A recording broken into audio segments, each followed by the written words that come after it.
Welcome back to the channel. This is Trinity Storm and you are watching second part of What If Kid Naruto was trained by a forgotten abyss demon. If you enjoy this video, please like, share and subscribe to this channel. Now wasting no more time, let's start the story. Tamari parted her lips, then shut them again. She appeared to be lost in her surroundings. Gaia waited patiently, seemingly unaffected. Yeah. Well. Usually, it indicates that you are unlikely to like them. Otherwise, you seem to care about them. Not really sure what to say to her younger sister, Tamari remarked. Gaia had been naturally beautiful since birth. She appeared sultry and menacing even with the black surrounding her eyes. While Tamari was trying to come up with another hostile reason for Gaia to be thinking about that blonde, Gaia was considering this. He's a hot guy, but I fail to see why she would like him. Indeed, it is frightening because he is holding the Kyuubi. However, Gaia is still intelligent enough to avoid conflict with someone that's strong, right? Tamari pondered in her mind. Nothing about the Jinchuriki's ability to control his Biju was mentioned in the reports about him. But based only on his presence and appearance, he didn't seem to be the same as the reports. Nobody ever mentioned that he had black hair, and she could have sworn that a fox materialized around him when he stabbed Konkuro in the neck. It was completely dark, far more so than the fox by his side. It was only there for a fraction of a second, but the pointed ears, long canines, and bushy tail identified it as a fox. Breaking Tamari out of her thoughts, Gaia mumbled, "So you suggest that I am attracted to him?" "Well, yes. That's basically it, I suppose. Then what do I do?" Tamari was unsure now. Unlike the other girls, Gaia was unique. She didn't seem to care about anyone but herself and had mild psychosis. But here she was, inquiring about boys with Tamari. Gaia became more perplexed as a smile slowly appeared on her face. "Come on, Earth. Time for shopping, compound Namikaze." Standing by the bedside, Akio watched Shishi intently. Longtime friends of Shishi would advise you to stay vigilant, even when he was sleeping. She let out a sigh and kept her eyes on Shishi. Then she blinked again and again, yelling her brother's name as she hurried out the door and cursed loudly. How in the world did he get away? I simply blinked. She soon heard what sounded like an animal tearing something apart as she ran on. When she got to the kitchen, Shishi was robbing the refrigerator. He heard a girl clear her throat just as he was about to bite into another dumpling. When he turned back, he saw Akio standing there with her arms folded and her left foot tapping the ground. Grinning, he carefully removed the dumpling from his mouth. Then he extended the dumpling towards her. Dumpling, nay, Chan?" After several minutes, now that she and Shishi were inside the Ichiraku ramen shop, Akio sighed. Akio was going through one bowl fairly quickly. Shishi though. Ayame and Tucci watched in disbelief as Shishi continued to devour bowl after bowl. There was a stack of about a dozen empty bowls next to him. Ayame questioned, "Are you sure you're not related to Naruto?" Akio simply shook her head. "Shishi here is not even remotely related to him, even though we know him. But don't be fooled by this. He's just an insatiable food lover. As long as it's edible and tastes good, it doesn't matter what he eats. He'll eat it if you get that," informed the two store owners about Akio.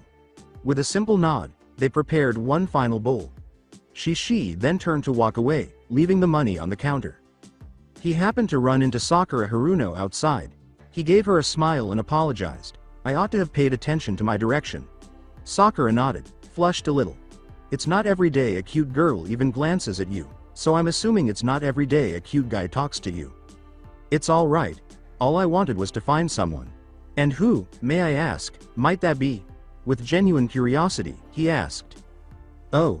His name is Uzumaki Naruto. He's teaching me some ninjutsu, so I hope to find him." Shishi smiled at the sight of it. "I am familiar with Naruto. I'm pretty good friends with the kid. I can teach you a couple of jutsu if you'd like." At that moment, Naruto materialized, his familiar blade draped over his shoulder. "Oh. Hi everyone. Nice to meet you." With his signature foxy grin, Naruto greeted. "Hey fishcakes. What's up?" Shishi said. Sakura laughed a bit at the moniker. "I was just asking this girl here if she would like some jutsu training." "Oh, sorry, but I didn't ask for your name," he turned to Sakura. She grinned and said, "Sakura. My name is Shishi. What then are your thoughts on those ninjutsu?" inquired Shishi. Sakura looked up at Naruto, who gave a nod. Just remember not to offer to pay for his meal at a restaurant. He has the same gluttony for food as Naruto does for ramen. From within the shop, a female voice could be heard. Akio emerged in all her splendor. Watch out for my brother and take care of him. Even though he's teaching you, it's your responsibility to keep him out of trouble. Furthermore, she approached Sakura and said something in her ear in a whisper. The person's eyes grew wide as she nodded and whispered, understood. With his head hanging, she muttered, curse you, Akio. In conjunction with Gaia, they had just arrived at their hotel after Tamari, the most fashion-forward of the two, had gone clothes shopping. Gaia felt there was no reason to wear what she and Tamari had purchased. She decided to try something different after talking to Tamari for a while, who didn't seem to be understanding her confusion. And now here she was, strolling down Konoha Street. The elders would either laugh at her or say something derogatory about the blonde boy if she inquired about him. That was anticipated. Any younger generation she asked would either shrug or make fun of him. A handful claimed that he had slain the demon cat, but that was the closest thing she could find to an accolade. Although she was aware that she would have killed anyone who spoke such disparaging remarks about her, for some reason no one seemed to be afraid of him. Is he not respected? He seems indifferent, but I kill when people dare to look at me incorrectly, she thought to herself. She heard a small explosion at that moment, coming from a training ground a few kilometers away. She extended her chakra and sensed the other Jinchuriki's chakra signature with clarity. She brushed it off for later, wondering why she had even bothered to remember his signature. She moved in the direction from which she was sensing the chakra's emission and discovered a sizable forest surrounded by a wire fence. She rode deep into the forest, calling forth some of her sand. Soon after she stepped inside, there was another explosion, and this time she could feel the wind blowing. She soon found herself perched atop a tree branch, where she observed Naruto wielding a blade that was not hers at first. With a growl, he turned the blade's handle and charged toward a tree, severing it with a clean cut. Good, he murmured, sighing. This time, it didn't explode. The red blade on his back was replaced, and he called out, come on out, Gaia.san. With her arms folded over a respectable-sized breast, Gaia materialized. She insisted, how did you know it was me? It's understandable if I smell your gourd before anyone else. It smells like blood. Deadpan Naruto, you might want to do something about that. It had never occurred to Gaia before, so she wasn't sure how to take that. Now, may I ask what you need of me? And in an instant, Gaia's thoughts were racing ahead of time. She was not even sure why she was in that place. Swiftly thinking, she muttered, I came here after hearing the explosion. I was curious if someone would give mother some blood. All Naruto did was shrug. It wasn't his concern whether Gaia's mother was specifically after his blood or if she was simply bloodthirsty. He was confident he could murder her. But then, Gaia was a little unsettling. She was really hot, not just the way she looked. It was the way she appeared to be strangely hungry for him. When he wore all the orange, it was as though he was ramen and Gaia was Naruto wearing a fake mask. Then, with his foxy smile back, he leapt to a tree branch and turned to face Gaia. Hope to see you soon, Gaia.san. Naruto then vanished into a cloud of red and black smoke. For a brief moment, Gaia stood there, her mind still filled with the foxy smile. Her face started to get warm. With a frown, she headed to her team's apartment, desperate for Temari's response. Slightly after a week, when Team 7 emerged, two of them had distinct appearances. Naruto continued to wonder about Gaia and her whereabouts. Sakura frowned and appeared to be focusing, a sign of mild distress. Sasuke appeared pensive, needless to say. The trio of genin simply stood there, lost in their own reverie. Then, nearly 2 hours later, there was Kakashi, with his usual peace sign and, yo. And none of them informed him that he was running late. After he stopped perspiring, he said, yo. Nothing. Hello? Said Zit. Was up? Nothing. Pinky, Blondie, Emo. Sasuke alone gave him a glare. But he also saw that the other two were lost in thought. Dobi, Haruno. Nothing like his sensei. He moved to give Naruto a hard blow to the face, but before he could do so, Naruto struck him in the face, causing him to blink twice and question why he was holding out his fist. He followed its direction and saw the Uchiha rubbing his face and moaning on the ground. Oh. Hello Sasuke. Sakura murmured, it's good to see everyone here, realizing that Naruto had just struck Sasuke. Nevertheless, she noticed that Uchiha was set to strike Naruto. She thought he should have gotten it for some reason. Casting a glance Sakura's way, Naruto inquired, "Is something wrong?" "It's Shishi." Naruto's gaze expanded. "He revealed to me who he is. And now, well, I'm not sure. I'm not afraid normally, but I'm just confused." Luckily, Sasuke was still fussing over his face and wasn't watching. After creating 2 shadow clones, Naruto grabbed her and vanished in a burst of red. Then one of the clones changed into Sakura, and they turned to face Kakashi, who raised an eyebrow. Right before the Uchiha turns his focus to the clone. He yelled at the clone, "What the hell was that for, Dobi?" The clone simply shrugged, appearing indifferent to the words spoken by Uchiha. Despite his anger, Sasuke turned back to face their sensei. Said sensei reasoned that whatever they were discussing with regard to Shishi had to be significant. Sakura was unaware that Naruto and her had appeared in the middle of a forest. "So what exactly did he tell you?" Sakura clarified that Shishi desired for Sakura to become his apprentice, in the same way that Akio was Naruto's mentor. Sakura's turn came since Naruto had obviously already mastered the art of manipulating shadows. With a simple smile, Naruto said, "Don't worry. Shishi is a trustworthy guy. He's a nice guy. Besides, not every demon is malevolent. Furthermore, you don't appear to be as afraid. There cause?" Sakura reddened. "The only guy who genuinely likes me is him. Despite the fact that he is a demon, he makes me feel loved." "Well, you may want to hide this from your mother. She probably doesn't want her daughter to be connected to a demon." Sakura nodded in agreement at Naruto's suggestion. With a smile on his face, Naruto accepted the clone's memories as one of the clones then vanished. "Come on, we need to get going." Before they vanished in a flash of red, he put his hand on her shoulder once more.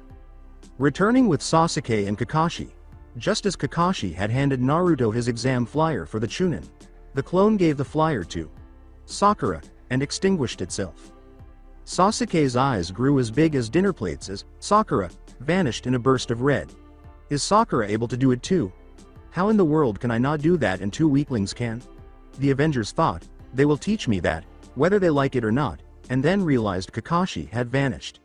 Whining about his weak teammates, he walked away. Naruto and Akio left Sakura to get her own paper signed after Sakura and he had a conversation. Naruto then explained that the Chunin exams were about to start. As he made his way home, Naruto noticed another crow perched on a tree to his left. Grabbing the letter with its beak, he read it and was a little taken aback by what he read. "Greetings, Naruto. I apologize. I understand this is abrupt. However, it appears that our correspondence has been discovered by one of my colleagues. The only way he'll stop talking is if I bring him along, which is my only option. Regards." Crowd. With a sigh, Naruto tossed the letter aside. For the time being, he didn't want anyone to know about him. Compound Namikaze. Naruto sighed, realizing that it was another day when he looked up at the ceiling. The Chunin exams were starting tomorrow, and he was still unsure of his Yuki's type. He was much faster at manipulating the shadows, but so far that seemed to be the only thing. Shishi didn't know what kind of Yuki he had yet, only that it was extremely potent and old. He got up, changed, went downstairs, and was once more greeted by his close pals. After a while, Sakura started to come to the compound more often in order to pick Shishi's brain about jutsu. They soon discovered that she was an expert at using shadows. Until he expressed a desire to do so, she pledged to keep Naruto's ancestry a secret. Furthermore, Shishi and Naruto created a tiny seal that would translate dog language next to her ear. In the meantime, he sealed his swords with 2 seals on each glove. When he went outside, he discovered Shishi swimming in a tiny pond while transformed into a fox. Fish cakes in the morning. The big fox crawled out of the pond and shook off the water. "How ya doin'?" "Good morning, Shishi." "So, are we still learning Kenjutsu?" inquired Naruto. With a nod, Shishi assumed his human shape. Naruto observed that the voluminous cloak that encased his entire body had disappeared. His attire had changed to include black pants with a metal guard on his right thigh, a black coat with a hood and sleeves and a white leaf symbol on the back, black boots with metal toes, bandages covering his elbows, chains forming a X on his chest, and a large blade, similar to Cloud's blade from Advent Children, in his hands. Why? Because it's absolutely fantastic. He assumed a stance while Naruto imitated him and called forth Red Queen.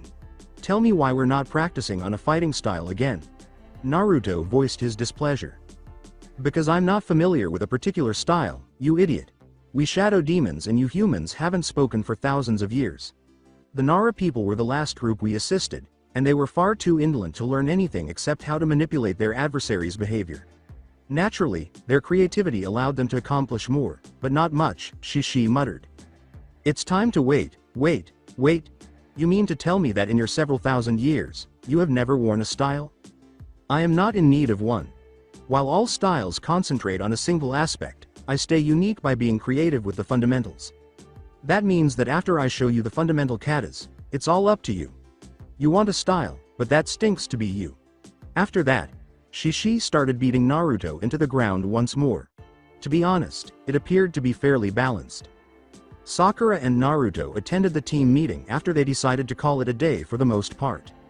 Sakura observed how much people appeared to despise Naruto while traveling there. They were giving him a sneer or glare, but they also seemed to be saying, "It's true." Not wanting to bring it up with Naruto, she shrugged it off and carried on.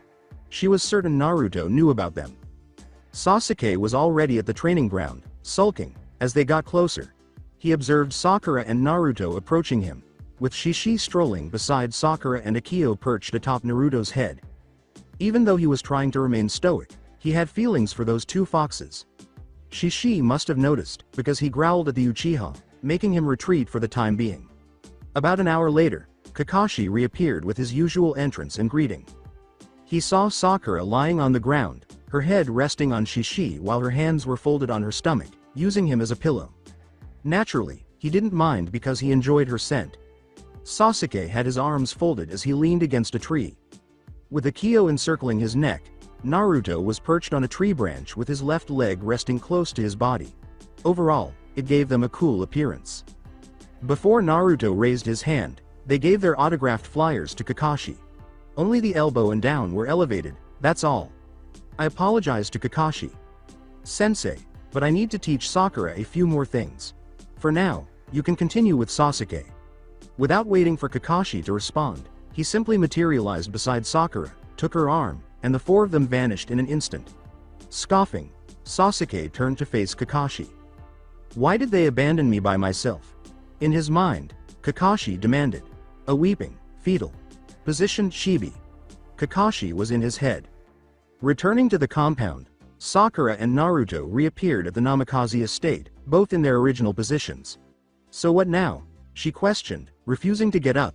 She acquired the same sense of composure as Naruto, despite occasionally still being boisterous. She also gained the knowledge to cease hitting Naruto, and it helped that he occasionally gave her a headshot. The future appeared bright for the shadow wielders. While Sakura was busy crafting a knife from shadows, Naruto's doorbell rang. When he turned to open the door, Hinata was standing there, rubbing her fingers together and glancing at the ground. Hello, Naruto. K.Kun. I wanted to know if you would be interested in taking the Chunin online exams. Naruto stepped in close and grinned, showing off his slightly longer fangs. When Hinata finally raised her head, she noticed that Naruto had changed slightly. He was taller, his nails and canines were longer, and he had longer hair with some black highlights. Not to add that his undernourished body had improved in shape. Hinata could neither turn away from him nor put an end to the visions that were filling her head.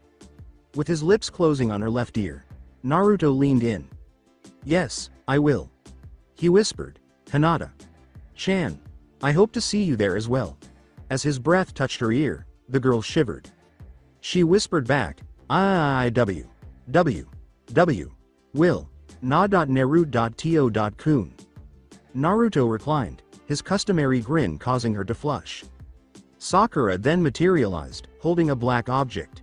Although it resembled a knife in appearance, its blade was too curved to be of any use. Hey, hi there, Hinata-chan. Come on in, I'm sure Naruto won't mind, the man said to the girl, drawing her inside immediately. And don't worry, Naruto and I are not involved in any romantic relationships.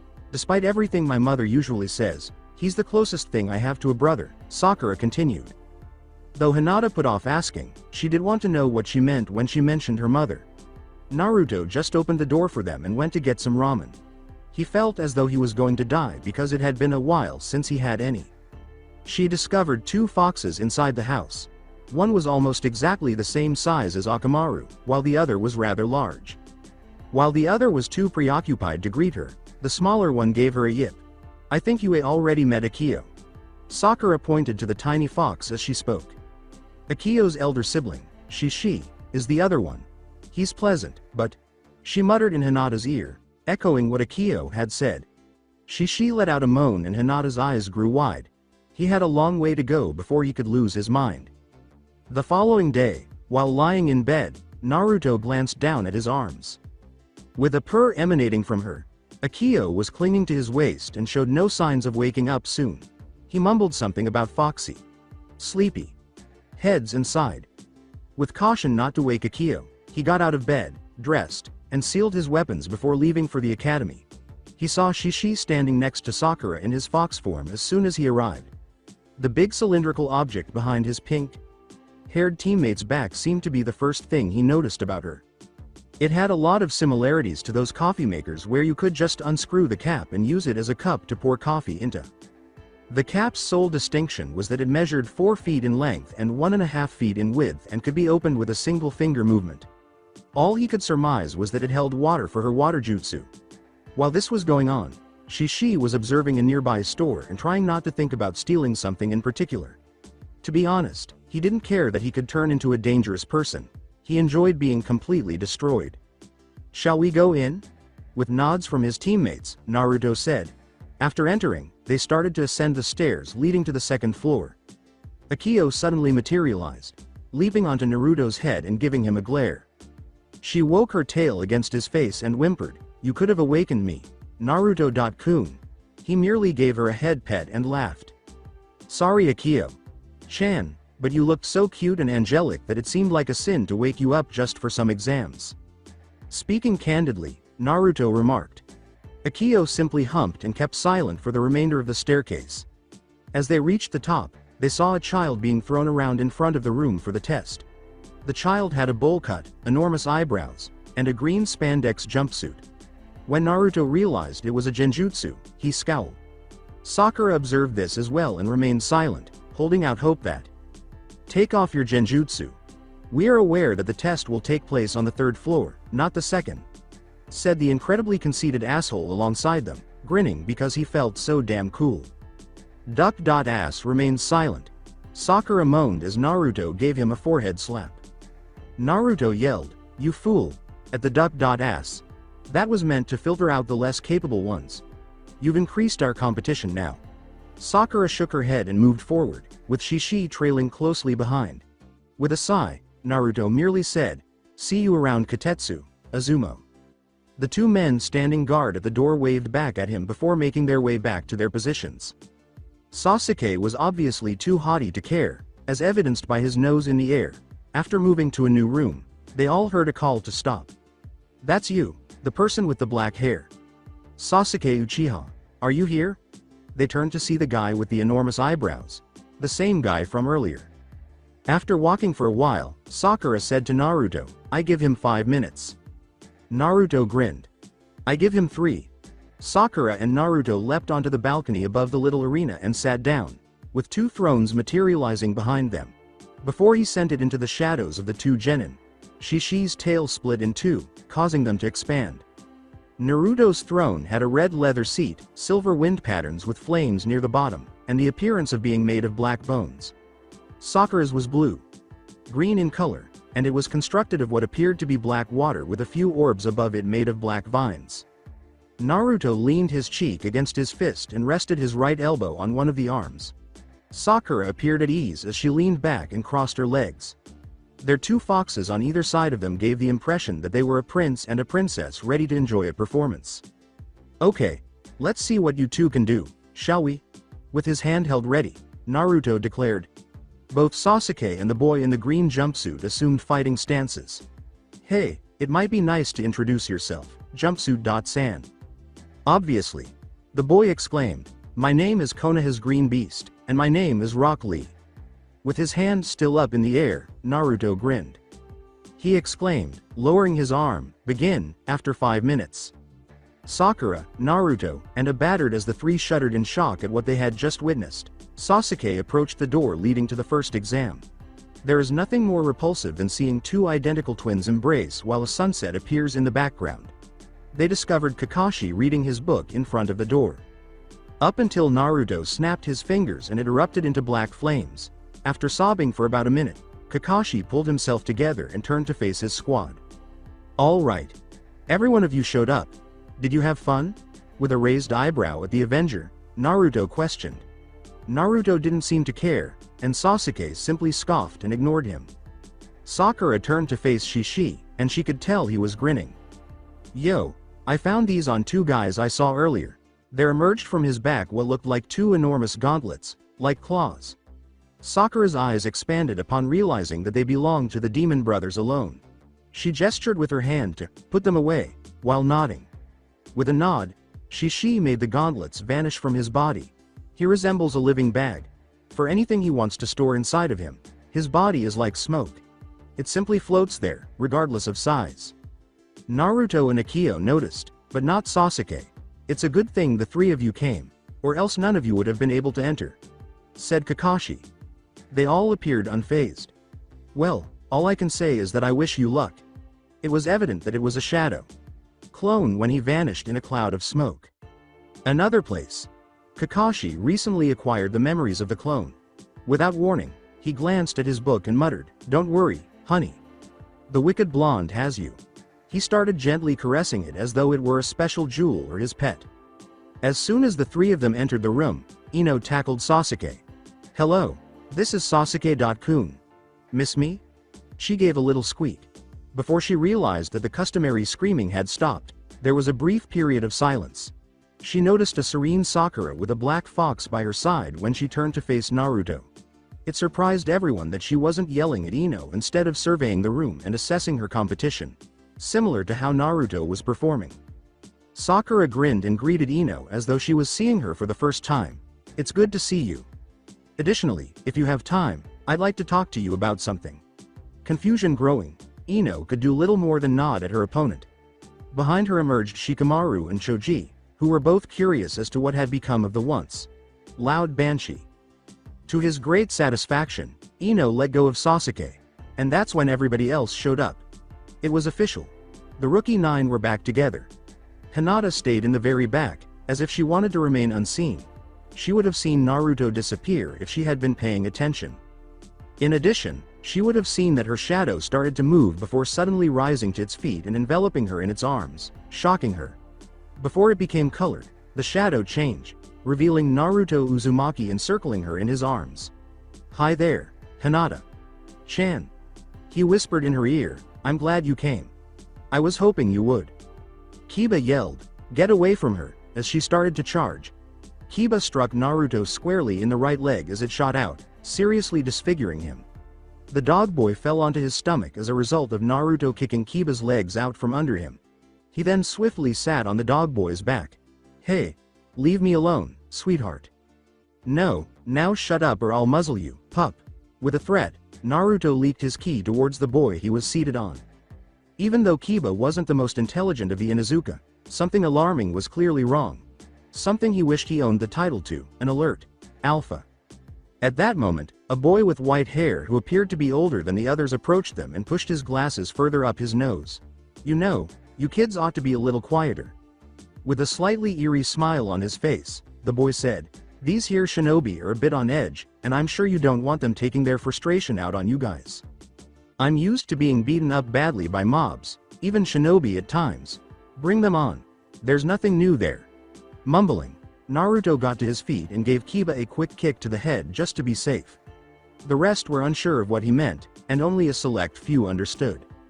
"Yes, well, since I'm feeling generous, how about I give you little guys some help?" proposed to the boy with white hair. Name. It was a demand rather than a question, and the source of it was none other than Naruto, who was uncertain about the man before them. "Yes, exactly. I apologize for not introducing myself earlier. You can call me Yakushi Kabuto. In a way, I suppose you could say that I've taken these exams a lot." He reaches into his back pocket and pulls out a stack of cards. My nin.fo cards are these. I know almost everything about every ninja in this place. Do you have info on individuals? Sasuke uttered, a little curious. Indeed. Do you know who you'd like to learn more about? Sabaku no Gaia, Rock Lee, and Uzumaki Naruto. Everyone stared at him strangely, wondering why he would consider Naruto to be a threat. You are aware of their names. It facilitates finding them. Then he began, removing 3 cards. Rock Lee is a very skilled taijutsu practitioner with 20D rank and 11B rank missions under his belt, but he lacks ninjutsu and genjutsu. Although Sabaku no Gaia's abilities are unknown, it is said that she has completed 14C rank and 1B rank missions without incident. Last but not least, Naruto Uzumaki has finished 24D rank, 1A rank, and 1S rank mission. Sakura inclined her head slightly. Hold on. We only finished 1A rank mission as a team. How was it possible for Naruto to achieve an S rank?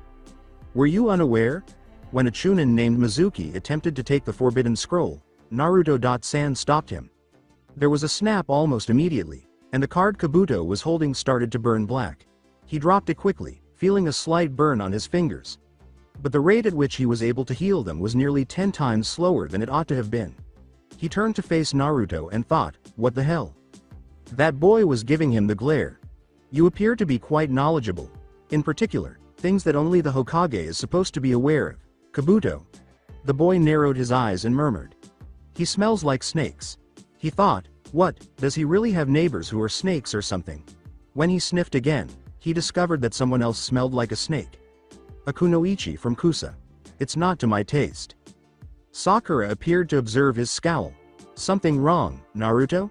I believe snakes are currently invading our area.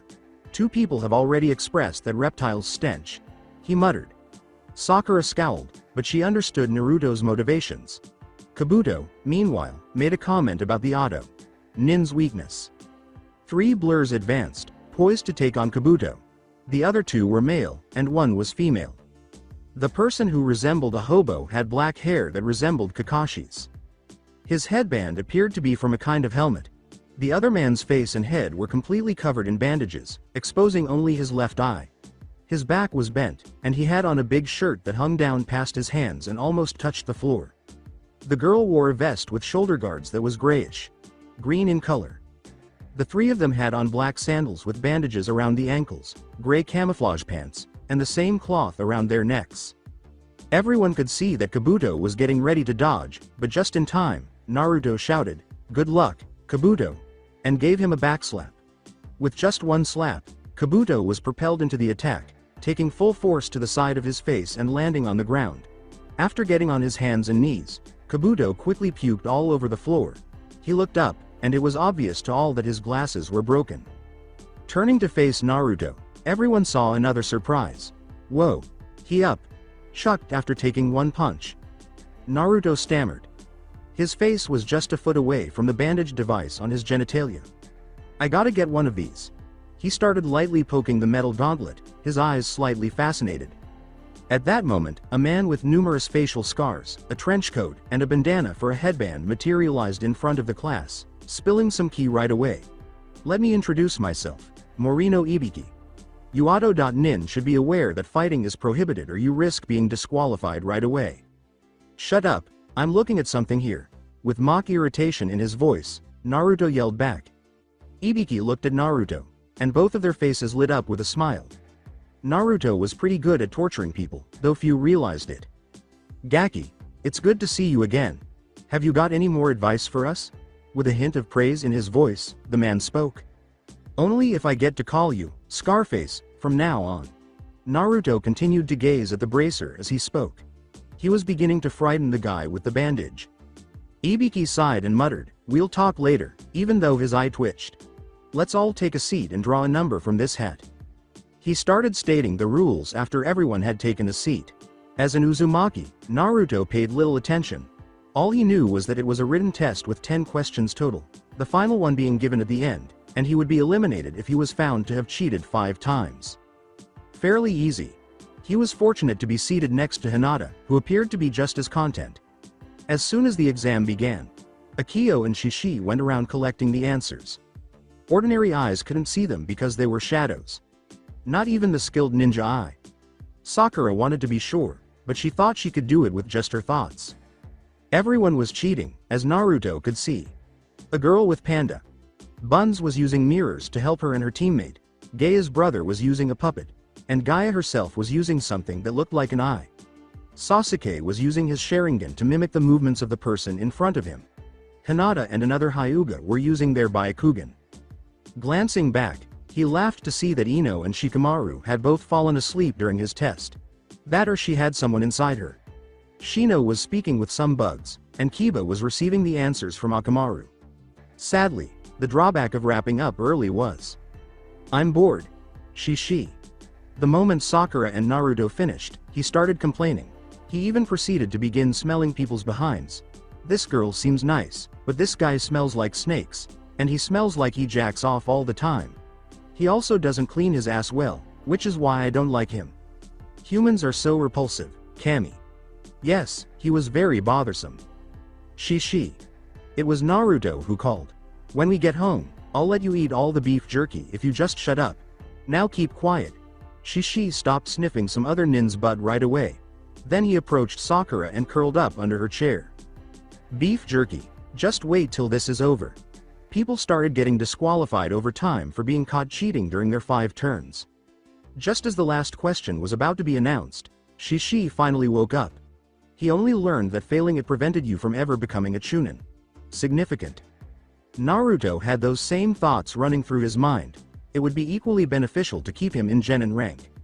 It won't be difficult for me to be underestimated because I was already when I was wearing that mask.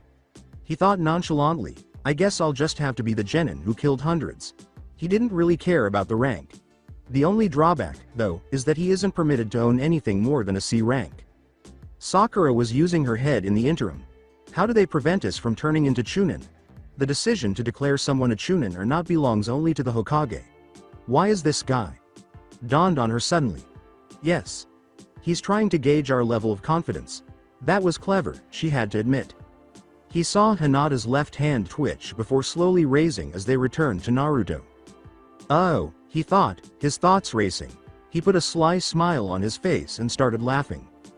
It turned into a laugh in a matter of seconds, drawing attention from everyone as they pondered what was so funny about him. Whoa, that was a great one. But really, do you really believe you can trick me? When the exams start up again, I can always move to a different village and become Chunin there. I'll be the strongest genin in the world even if I can't turn into a Chunin. With a sly smile, Naruto said. Ibiki gave him a scowl, but on the inside he felt impressed. Kid has more bravery than I anticipated. The scarred man thought, shoulda known though, especially with what he's gone through. Then in that case, you all pass. Consequently, numerous individuals who were taken aback by this began to exclaim, what, and, how, among other things. Shishi's paws were covering his ears. Damn people's desire to be the loudest creatures on the planet. I suppose it's not as horrible as when those banshees attacked me. Man, those things were screamers. In more ways than one, Shishi muttered as the end approached, giving a perverted giggle. Sakura just let out a sigh and chastised Shishi for his remarks. We want people to know about you only now, not tomorrow. She muttered, wait until the last part, which caused the fox to bark at her. A ball of cloth suddenly crashed through the window, and 2 kunai were thrown from opposite ends, revealing a woman and a banner in front of it. The sexy and single, Matarashi Anko, was written on the banner, and the woman waved at everyone. Her eyes were somewhere between tan and gray, and her hair was a purple dot-ish shade that was pulled back in a spiky ponytail. She was dressed in a full body mesh suit, tan jacket, and matching skirt that revealed part of her gorgeous body. All right, maggots, now for the exam's second section. I'm Anko, and I'll be following you all. Stillness. You're early, Anko. Again. With his head peeking out of the side of the banner, Ibiki spoke. At last, she realized that a number of children remained. Oh my god. Ibiki, I believe you're becoming softer. I'll at least have the numbers, she muttered. No, we just have a handful that, for once, seem promising. In addition, Uzumaki is present. Anko snapped her head back to the children in front of her right away. She found Naruto in a millisecond, with a sly smile on his face. Hey, Anko. How you been doing? The boy asked, giving her a wave. She grinned. No, it really was a sincere smile. Hi, Uzumaki. Where have you been? I've been wondering. Nice hair, by the way. With a laugh, Naruto reclined in his chair. Okay. Meet me in Training Ground 44, also known as the Forest of Death, yelled Anko in the interim. Subsequently, she avoided the training ground, and Naruto followed suit. Sakura gestured a little before vanishing into the night, with Shishi trailing closely behind. After that, Sasuke and the others ran to the training area. At the entrance to the Forest of Death, Anko materialized. She left her dango at a little table that she approached. She discovered there were no dango where she had left them after traveling hardly 10 feet. She stood there for a brief moment before screaming, "Okay. WHO ate my dango," with a twisted expression of anger. When she turned around, Naruto was behind her, using a dango stick to clean between his teeth. She heard someone laughing. Innocently, he inquired, "Something wrong, Anko?" Anko gave him a fierce look. It appeared that there was just one small ball remaining, ready to be consumed. Naruto extended his hand, the small ball close to Anko's mouth. He said, "You want?" "You're right, damn it." With evident rage, she exclaimed, "It was mine," still holding the dango to her lips. Naruto laughed even harder. Just as she opened her mouth to bite it, Naruto grabbed it and devoured it. All right, nearly. He still had a smirk on his face and it was between his teeth. He would have most likely been killed by Anko, but he vanished in a cloud of smoke. Twice did she blink. Shadow. Clones, she wondered. At last, Naruto emerged from behind the forest's gates. He gave her the real dango and said, "Here you go, Anko." She grabbed it and smacked him across the head. She muttered, "Jerk," and began to dance. Just as a pool of shadows materialized next to him, Naruto grinned. A hand extended and grasped the ground, then withdrew a shoulder, hair, and eventually the entire body in a matter of moments. Sakura was there, her eyes closed, and for a brief moment it was black before it started to become colored. Next was Shishi, who was already feeling as though he had missed something. "Hi, Uzumaki. What did we overlook?" He shrugged and said, "Not much." The remaining genin emerged a few seconds later. Naruto felt a little uneasy about the way Kunoichi was staring at him. It made him think of a snake observing a rabbit. Angry. With a shiver, he turned to face Anko, who started to go over the exam. Though Naruto didn't pay close attention, he understood the main idea. Acquire a scroll, locate a team that has another scroll, take it, proceed to the tower, you have 5 days, avoid killing teammates, keep scrolls sealed, etc. Subsequently, they signed the waivers, which excluded Konoha from any liability for future deaths. Not a problem. That is, until Shishi resumed his habit of smelling people's behinds. With yells like, "Curse you, nay, Chan," and "You'll never take me alive," or "No," Akio hurried over to him and started dragging him back to Team 7. So close, as he approached the point of discovering what he desired. "Aniki, learn self-control. The last time you visited that state, you seriously hurt Aunt Kyubi," Akio informed her sibling.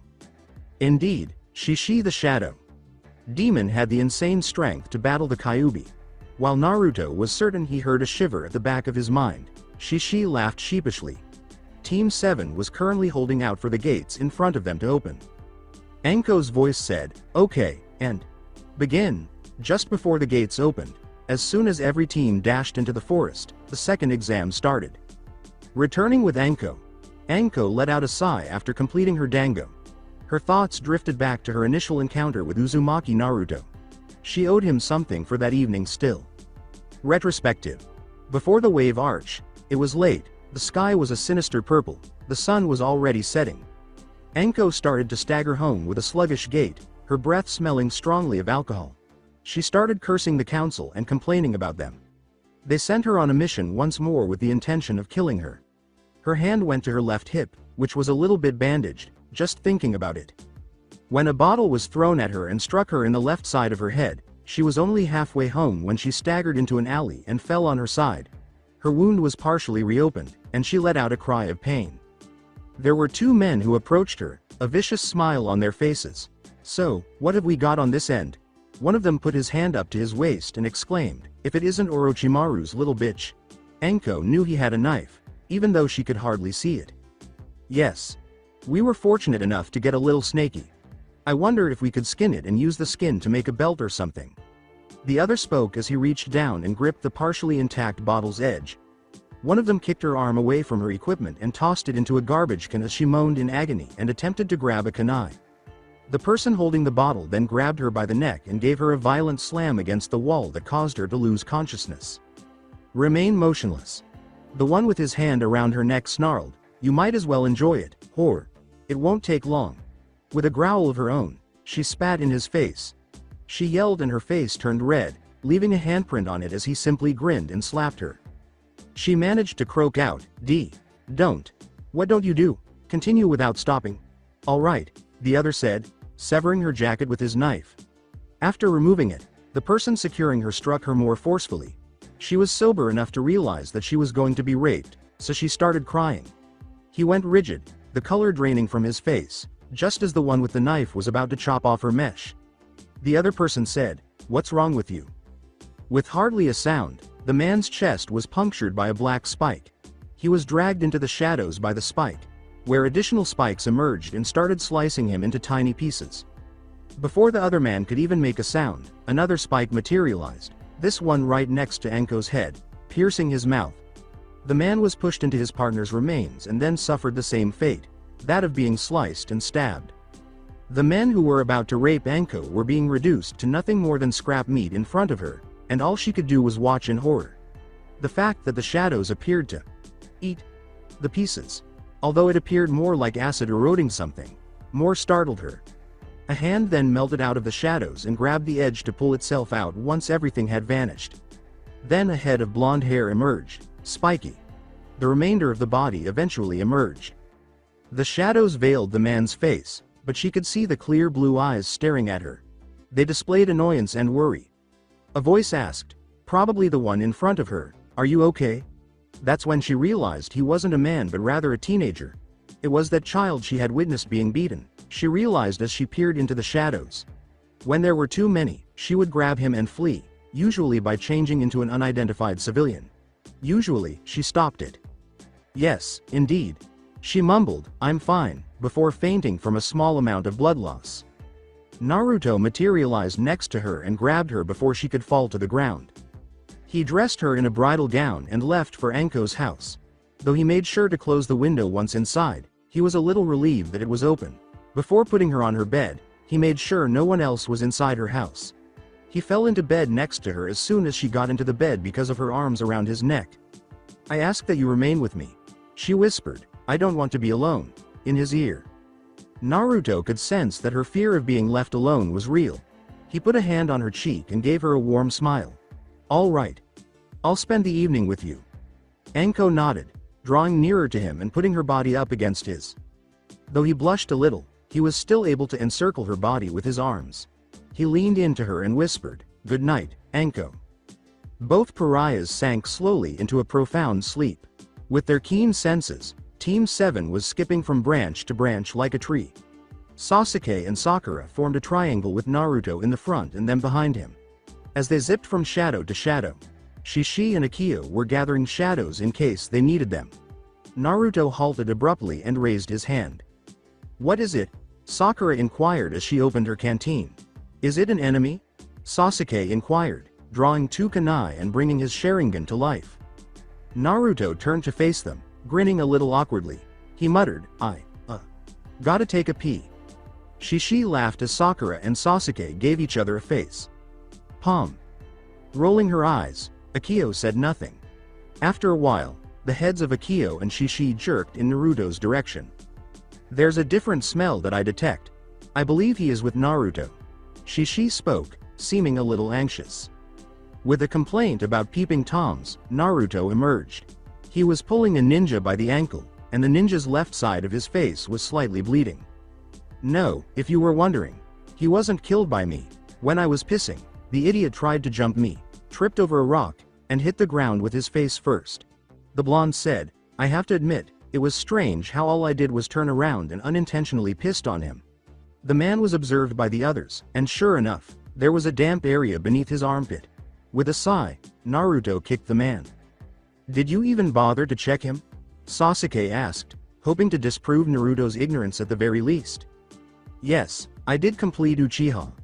In case you were wondering, the fool lacked a scroll. Being the scouter, it goes without saying that he wouldn't have it in case he was discovered.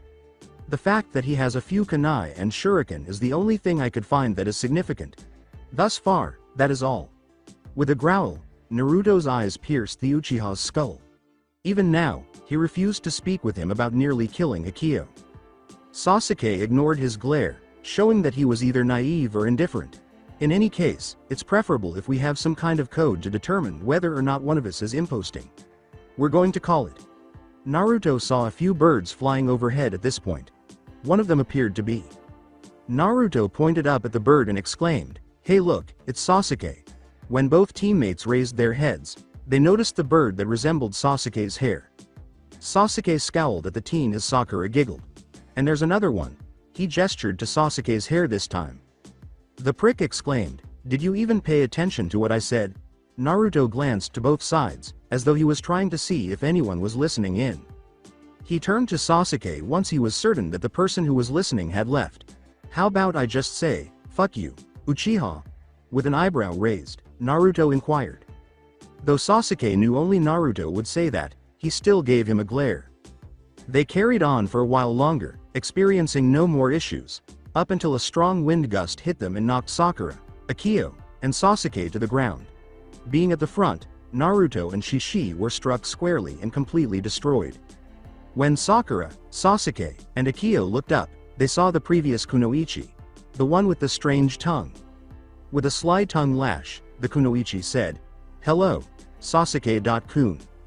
With Naruto and Shishi, after descending onto a sizable branch, Naruto's fall was lessened by the soft surface. He noticed that he was sitting on Shishi when he looked down. "Hey!" Shishi yelled, "Get off, it hurts like hell," as he attempted to exit. Sighing, Naruto got to his feet. "Alright, that puts us far apart from the other two.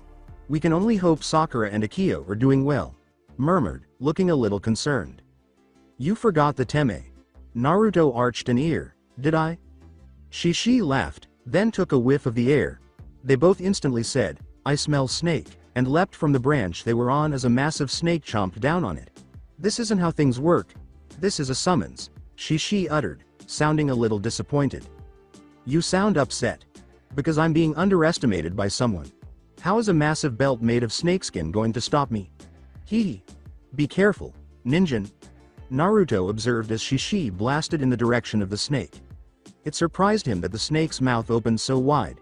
He also didn't anticipate Shishi to intentionally dive right in. With a sigh, Naruto opened Red Queen and saw that nothing was happening, even though the snake was prepared to attack the Jinchuriki. He sighed and cranked up his blade, saying, "Better take the idiot out then." At that moment, the snake's back revealed a sizable black spike. Immediately, spikes appeared from the tip of its tail to the forehead, giving the appearance of strange scales. The snake went limp as the spikes withdrew. A slimy looking Shishi leapt out of one of the holes. The fox said, "So what do you think, fishcake?" Sealing his sword, Naruto deadpanned, "You're covered in drool." "Yeah, I can tell." Returning with the others. The remaining members of Team 7 were forced to witness their own demise due to the Ki that the kunoichi was releasing. Sakura was shaking uncontrollably, Sasuke was shaking and felt paralyzed, and Akio appeared nervous. "Oh my." The kunoichi remarked, "It appears that the pink head is handling things better than you, Sasuke-kun." Sakura clenched her teeth and tensed as well. "Pay attention. Concentrate, please," she thought angrily. With a trembling hand, she unlocked her canteen, her hands poised to gesture. With the intention of killing, the KUSA.nin suddenly threw some kunai at them. Sakura abruptly regained consciousness and swiftly seized Sasuke by the back of his shirt. Sakura cried out, "Akio, run!" Following her, barely missing the kunai, Akio complied. Amazing. It appears that the girl could be more than just a deadweight, the nin realized as she chased her quarry. Sakura didn't dare turn around as she ran on. She ran for nearly an hour until, at last, she fell to her knees, gasping for air. She asked between panties, "What the hell, was that?" I couldn't stop shaking. A dot and I nearly fainted. Sasuke remained trembling despite his silence. But now he was glaring at Sakura in a fit of rage. The pink bitch ultimately saved his skin, even when he was immobile. They heard a laughing cackle just then. One that instantly froze them. Oh my, kukakukuku. Little girl, you sure know how to run. Still, it doesn't matter. I'll have Sasuke-kun soon, the strange woman declared. At that moment, she noticed two golden eyes behind her, followed by the fox's head. She spun around and leapt, swerving to avoid a chomp that was heading straight for her. Someone they knew yelled, "What's up, people?" Naruto, with kitsune drawn and prepared for battle, was perched atop the fox's head. Naruto yelled, pointing his sword at the kunoichi, "Who the hell are you?" "I don't believe it's significant at this time," the woman said. "I just came here to play around," her tongue slithering out once more. "Oh my god," Naruto muttered, "I don't want to know what you do with that," as he gave the tongue an odd look. The woman suddenly started to literally slither towards Naruto, her hand extending and snakes bursting from her sleeves. After beheading each of them, Naruto just about avoided getting struck in the head by the kunai the kunoichi had drawn. She sidestepped and retreated slightly when he attempted to stab her. Shishi ran to Sakura and jumped at her, changing in the air. Sakura reached out and grasped Shishi as he transformed into a strange, somewhat larger than life blade. That's Cloud's blade from Advent Children, as I mentioned. She charged in as well, assuming a fighting stance and attempting to chop the nin in half. Once more, Sakura ducked as the nin attempted to slash at her neck, but she was able to block the attack with a different blade that broke free from the one she was holding. Sakura's attacks became slightly weaker but twice as fast now that she had two swords. These foxes piqued the interest of the Kusa.nin. One had just grown into a massive fox that stood 8 feet tall and was almost ready to devour her. Subsequently, it transformed into a feather-like blade that the girl grasped. "Not too bad. These foxes you two have are interesting, I must say." The kunoichi inquired, "Are they summons?" "No, they're more like partners." As Akio transformed into her katana form and landed on his right hand, Naruto spoke, "And they're very special."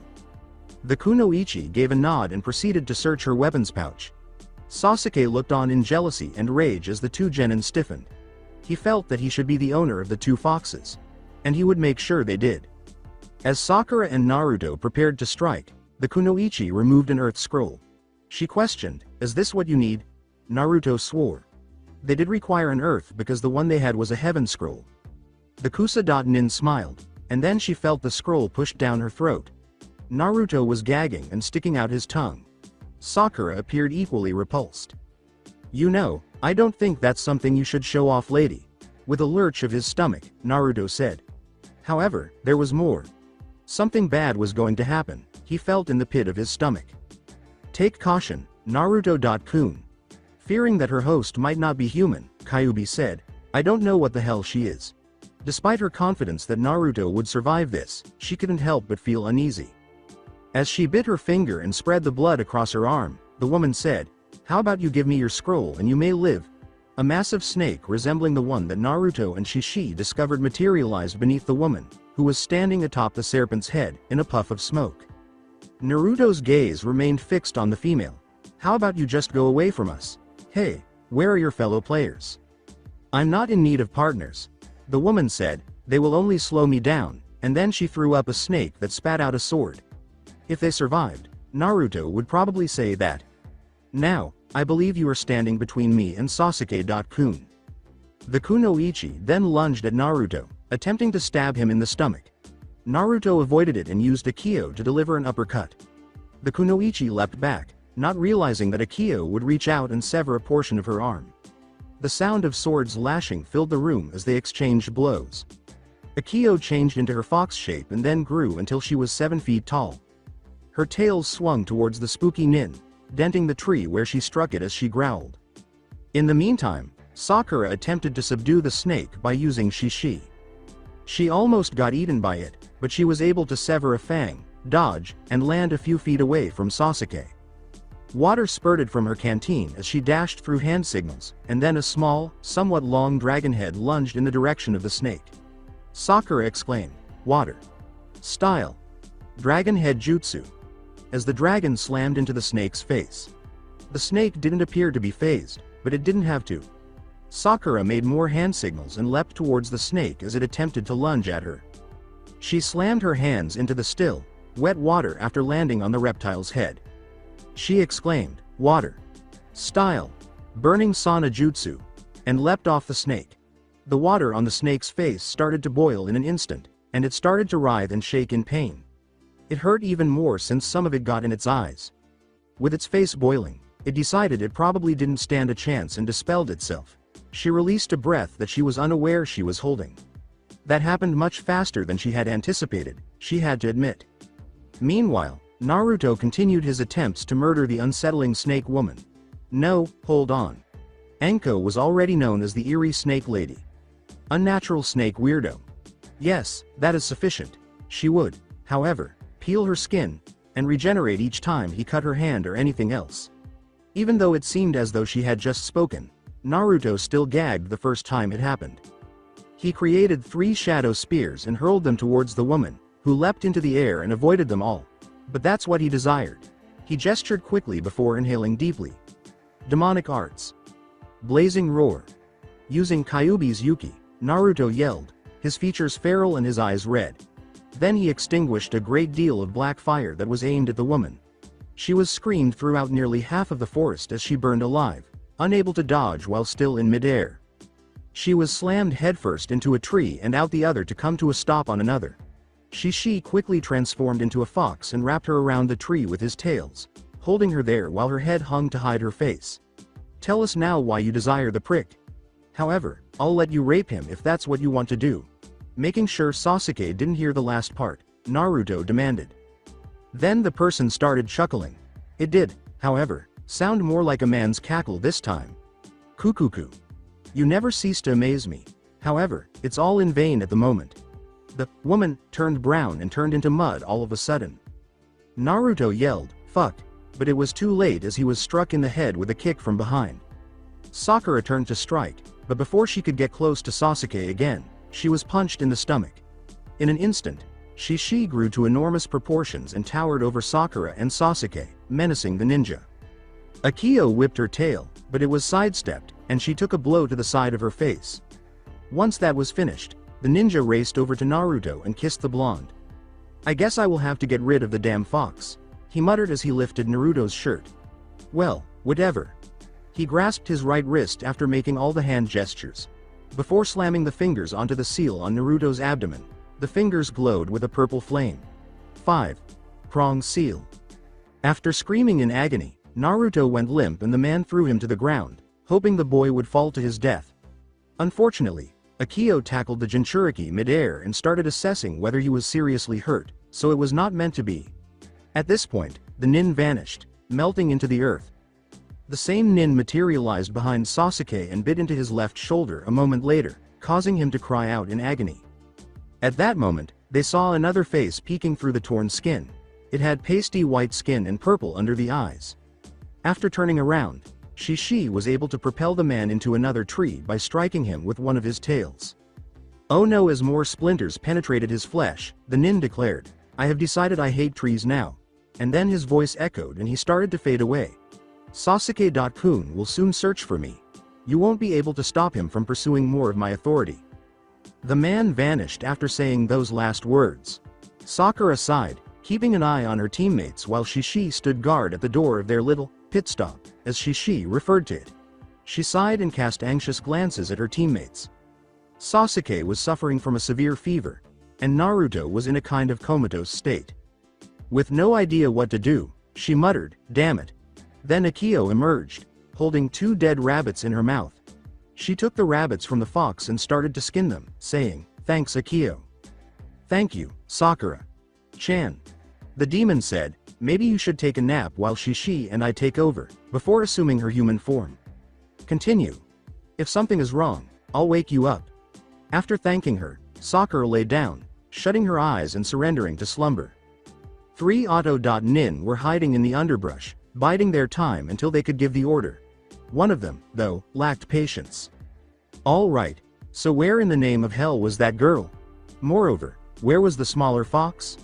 A perplexed Zaku demanded, glaring at the somewhat fatigued Team 7. It was him who gave off the hobo vibe. Cease talking. Would you like to forfeit our position? That's all Orochimaru Sama has given us to do. Kill the Uchiha. Let's wait here and launch our attack at dawn. It's that easy. Dosu, the person wearing bandages, said.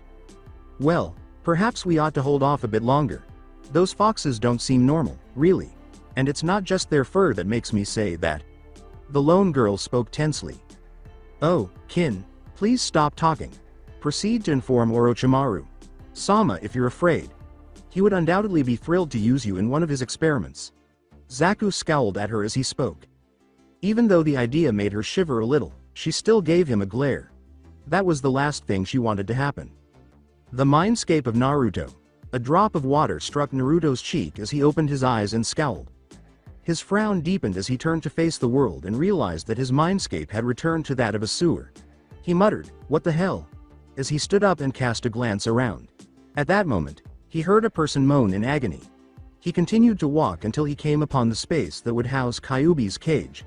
It was still there, but what really took him by surprise was what he saw. There were snakes all over the place, slithering off the walls, even going so far as to wrap around and cut off the pipes that contained Kyuubi's chakra. The 5 snakes inside the seal, each biting into Kyuubi's fragile form, were what really enraged him. The snakes were still trying to tear her apart, and she was moaning and crying. Naruto's eyes went slightly slitted as his fury increased. He yelled, "Get your fucking mouths off of her," as the rune shook. Though the ones holding Kyuubi remained motionless, all the other snakes paused and gave him a hiss or a look. "You damn shit, did you hear me? Leave now." As he lunged forward to enter the seal, all of the snakes in the room covered it with their bodies and formed something else. A snake head composed of smaller snakes materialized in front of him in a matter of seconds. Although they were already rather large, this snake dwarfed Kyuubi in size. "Stupid ninja. I now own this seal, and I won't throw it away like I would any other." Sounding a lot like the man he had fought earlier, the snake spoke. "I told her to let go. You'll let her go unless you truly want to suffer." With a flurry of dark yuki swirling around him, Naruto spoke. Something that appeared to be black water started to cover the blue pipe on the roof. It got so dark that it nearly looked black. Red Queen materialized in Naruto's right hand, and he started to accelerate it. He turned the engine in the other direction, though, and it began to glow red. Red Queen nearly turned into a blinding light as he charged the snake. "Stupid. You believe a sword can do this?" He never got a chance to finish his sentence before Naruto gave the snake a clean nose stab. The snake's eyes grew wide, and then, like water down a drain, its face started to get drawn into the sword. Before long, every snake had vanished, even the ones that had bitten Kyuubi. With his mindscape slowly returning to the forest, he ran towards her. The trees, whose leaves had once been green, had turned black and were slowly turning back to normal, but he was blind to this. "Q-chan. Please, Q-chan, open your eyes." Naruto spoke, giving her a gentle shake. With a slight groan, Kyuubi opened her red eyes and saw the concerned blue orbs inside them. Naruto.kun. Naruto. Fearing he would disappear once more, she tackled him and gave him a tight hug around the abdomen. W. What took place? I recall that man putting his fingers on your stomach before all of that was lost. I was only able to sense pain. She cried herself to his chest. Naruto gave her a gentle back rub while whispering sweet things in her ear. After a little while, she calmed down and turned to face Naruto. "How were the seals broken? I don't believe blades do what you did when you used that one." "My mother was constantly checking in to see what her father was up to, so she sealed a long, lost technique into the blade and used it. It actually consumes any seal that its wielder wishes to be removed. I found books from some arrow senin in my father's seals," Mom wrote in her journal. Naruto gave an explanation, bringing up the journal he had discovered previously. Kyuubi gave Naruto a quick peck on the cheek while nodding her head.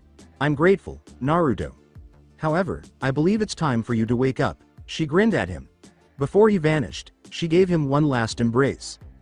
Kyuubi turned to look around and saw that the tree leaves had a black border around them now. Dosu dodged another shadow spike and swore, "Shit." At first, it appeared fairly straightforward. Eliminate Uchiha Sasuke and everyone who was with him. That much easier since Uchiha and that other blonde kid were out of the picture. And the pink haired girl and the blonde girl were about to be killed when the blonde girl just vanished and the smaller fox reappeared. The pink head turned dark gray and then into the larger fox. And the pinkette that had appeared outside was actually a henge, and that was the real pinkette. Returning to the present, Dosu just avoided Sakura's blow when she cut him in half with the same spike. She continued dodging and giving him light slashes despite Zaku's attempts to blast her with his blow. Holes, lol. She was clearly still getting used to the blade that the other fox had become, but it didn't make it any easier when she was on the verge of skewering them. Still, the auto team could tell she was slowing down. Oh no. I haven't improved my stamina at all. Sakura blurred out of the auto. Nin's line of sight, thinking, I better finish this quickly. She was already running through hand signals. She completed the hand gestures above them and shot down to the ground, slamming her arms into the ground. She exclaimed, Shadow. Style. Black Spike Graveyard Jutsu. Black spikes, each about 10 feet long and 3 feet thick, quickly covered the entire area. The majority of the trees, where Sakura was currently crouching, and where Naruto and Sasuke were resting were the only areas devoid of spikes. It goes without saying that Shishi and Akio were unaffected by the spikes. Like mist, they flowed through them. Kin was terrified for her life. Dosu appeared shocked, and Zaku was clutching his chest. They didn't realize how much stronger this girl was. The spikes retreated slowly, turning into water, and then everything drained into the ground beneath Sakura, right into her shadow. She started to pant and then got down on one knee. Zaku exclaimed, pointing his arms from the tree he was in, now's our chance. Just as he was about to blast her again, the big fox's tail clogged his holes. The fox gave him a sly smile and lowered his jaw until it was close to Zaku's ear. It whispered in Zaku's ear, say goodnight, Ninjin. Zaku most likely would have cried out as soon as the fox started talking. But something very tiny felt like it was scuttling up his air tubes. Then black spikes started to emerge from his arms, ascending from the wrist. Zaku's arms vanished entirely in less than 3 seconds, to be replaced by what appeared to be strings of flesh with a hand at the end. It was only at that moment that Zaku let out a real scream, causing everyone around him to turn and wonder what was wrong. Sakura, on the other hand, was content not to look. With a strange splotch, the boy hit the floor after falling from the tree. Sakura closed her eyes for a moment, then opened them slightly. She was aware that eventually, she would need to adjust to this. Her food was soon, needless to say, watering a nearby tree. When a dark, evil aura emanated from the tree that Naruto and Sasuke were in, Kin and Dosu couldn't believe what had happened. With strange tattoos covering his left half of his body and face, the Uchiha emerged slowly. All right. What's in this place? A get-together. And not one to which I am not invited. You ought to be aware that it is improper to exclude Uchiha from one. With his Sharingan blazing in his eyes, Sasuke spoke. He scowled as he turned to face Sakura after noticing the body on the ground. Sakura. Who carried out this? He yelled. Sakura nodded her head to the side, and Sasuke grinned as he turned to see Shishi there. With a growl, Sasuke turned to face the other two, who were too shocked to turn away. Come on out. Dosu noticed that Kin was also afraid as she turned to face her. Just as he turned to walk away, Sasuke materialized beside him, his leg lifted. Dosu was knocked to the ground by a kick to the back from Sasuke. The Uchiha lost what little sense he had. Not that he had much, his eyes widening. He struck Dosu once more, breaking several ribs and causing the genin to scream in agony. Sakura exclaimed, Shadow. Style. Shadow Bind Jutsu, as she dashed past a few hand signals. From the ground and other shadows came chains as black as midnight that clamped down on Sasuke, stopping him for good. He pivoted to face Sakura, who continued to hold the sign. You are acting like a crazy person. I must eliminate my adversaries, exclaimed Sasuke. Sasuke, give up, Sakura yelled, you need to calm yourself. As she struggled to maintain the stability of the jutsu, her arms shaking. The Uchiha was further restrained when Shishi and Akio materialized on either side of him and wrapped their tails around him. With a growl of rage, Sasuke's purple chakra erupted, unleashing a furious attack on the foxes and chains surrounding him. With a yelp, Shishi and Akio leapt away from him, the chains breaking like glass and vanishing into thin air. As the backlash of the jutsu struck Sakura, She too let out a painful cry. She stood unsteadily, barely managing to move her arms due to their weight. Sasuke. Restrain yourself, she uttered. Disregarding her, Sasuke struck Dosu once more in the head, causing him to lose consciousness. He vanished once more, emerging from behind Kin, and pulled on her hair, causing her to yell in agony. And who might you be, wench? With a sly smile, Sasuke said. She charged at Sasuke once more, but the evil chakra slashed out and sliced his side once more. He realized his wound was healing far more slowly than usual when he leapt back. Interesting, he considered. Be careful with that chakra, he said, turning to face Akio. It appears to be a distorted form of Yuki. With a nod, Akio glared at Sasuke. The content that follows might appear to be from the Naruto one-man team.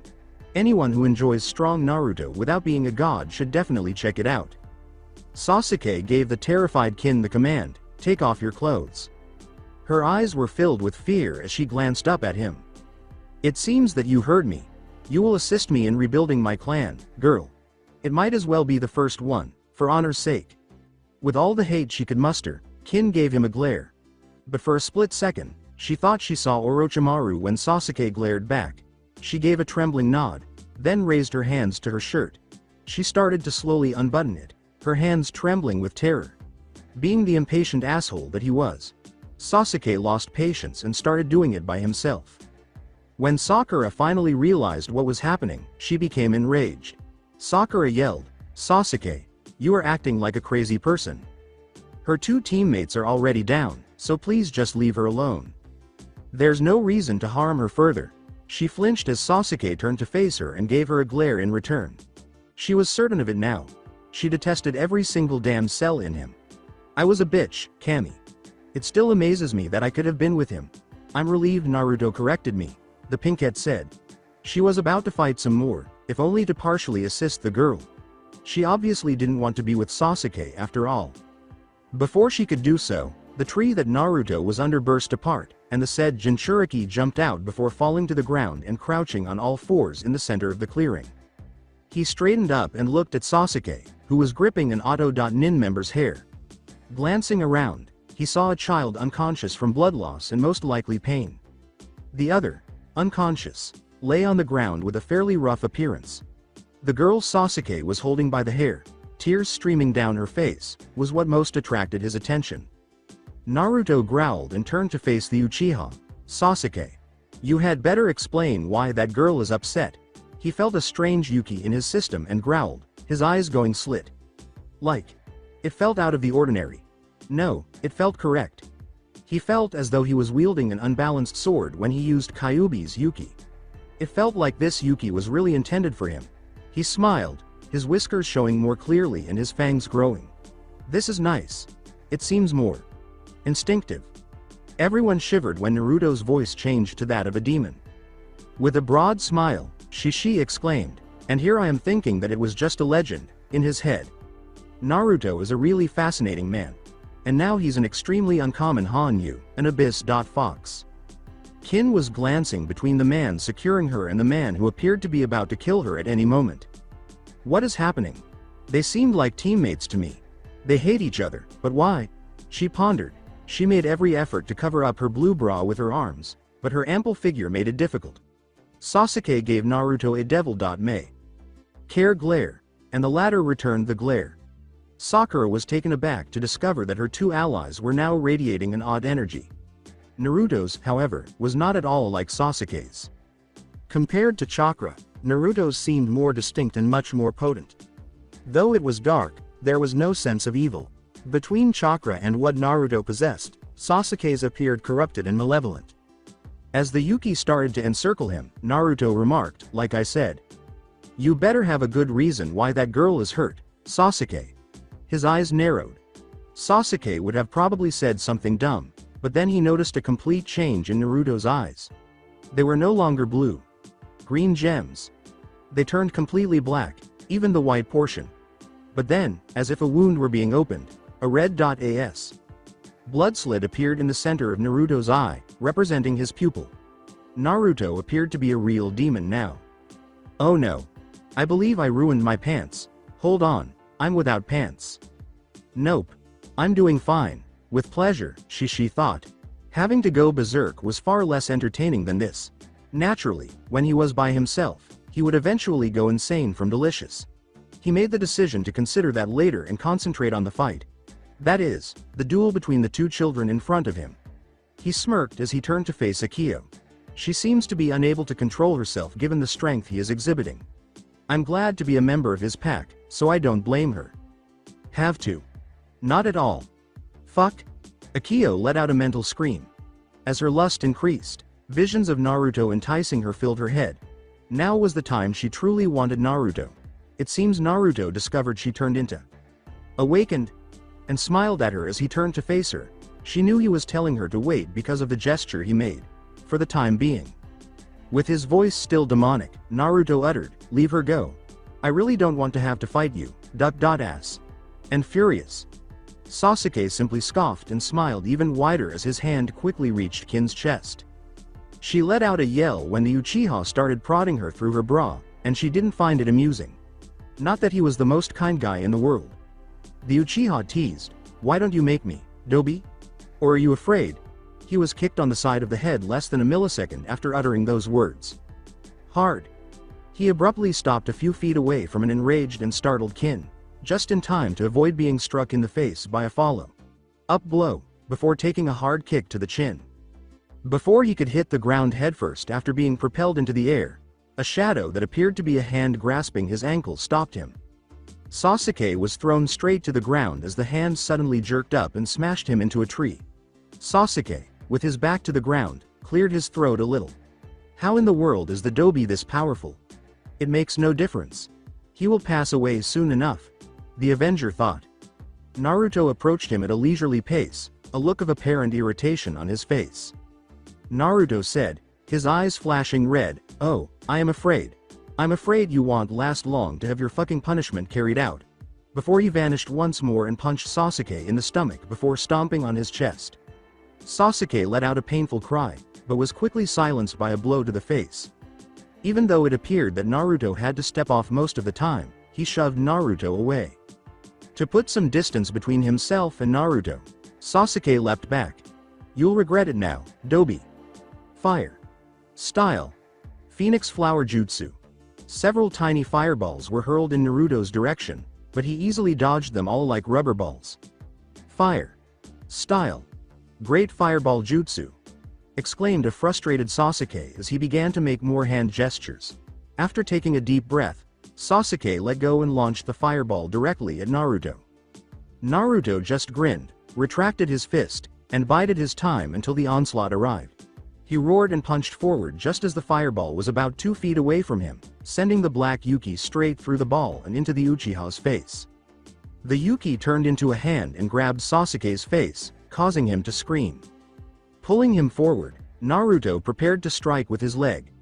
Naruto sent the Uchiha flying into the earth with a powerful kick to the side of his head as soon as he got close enough.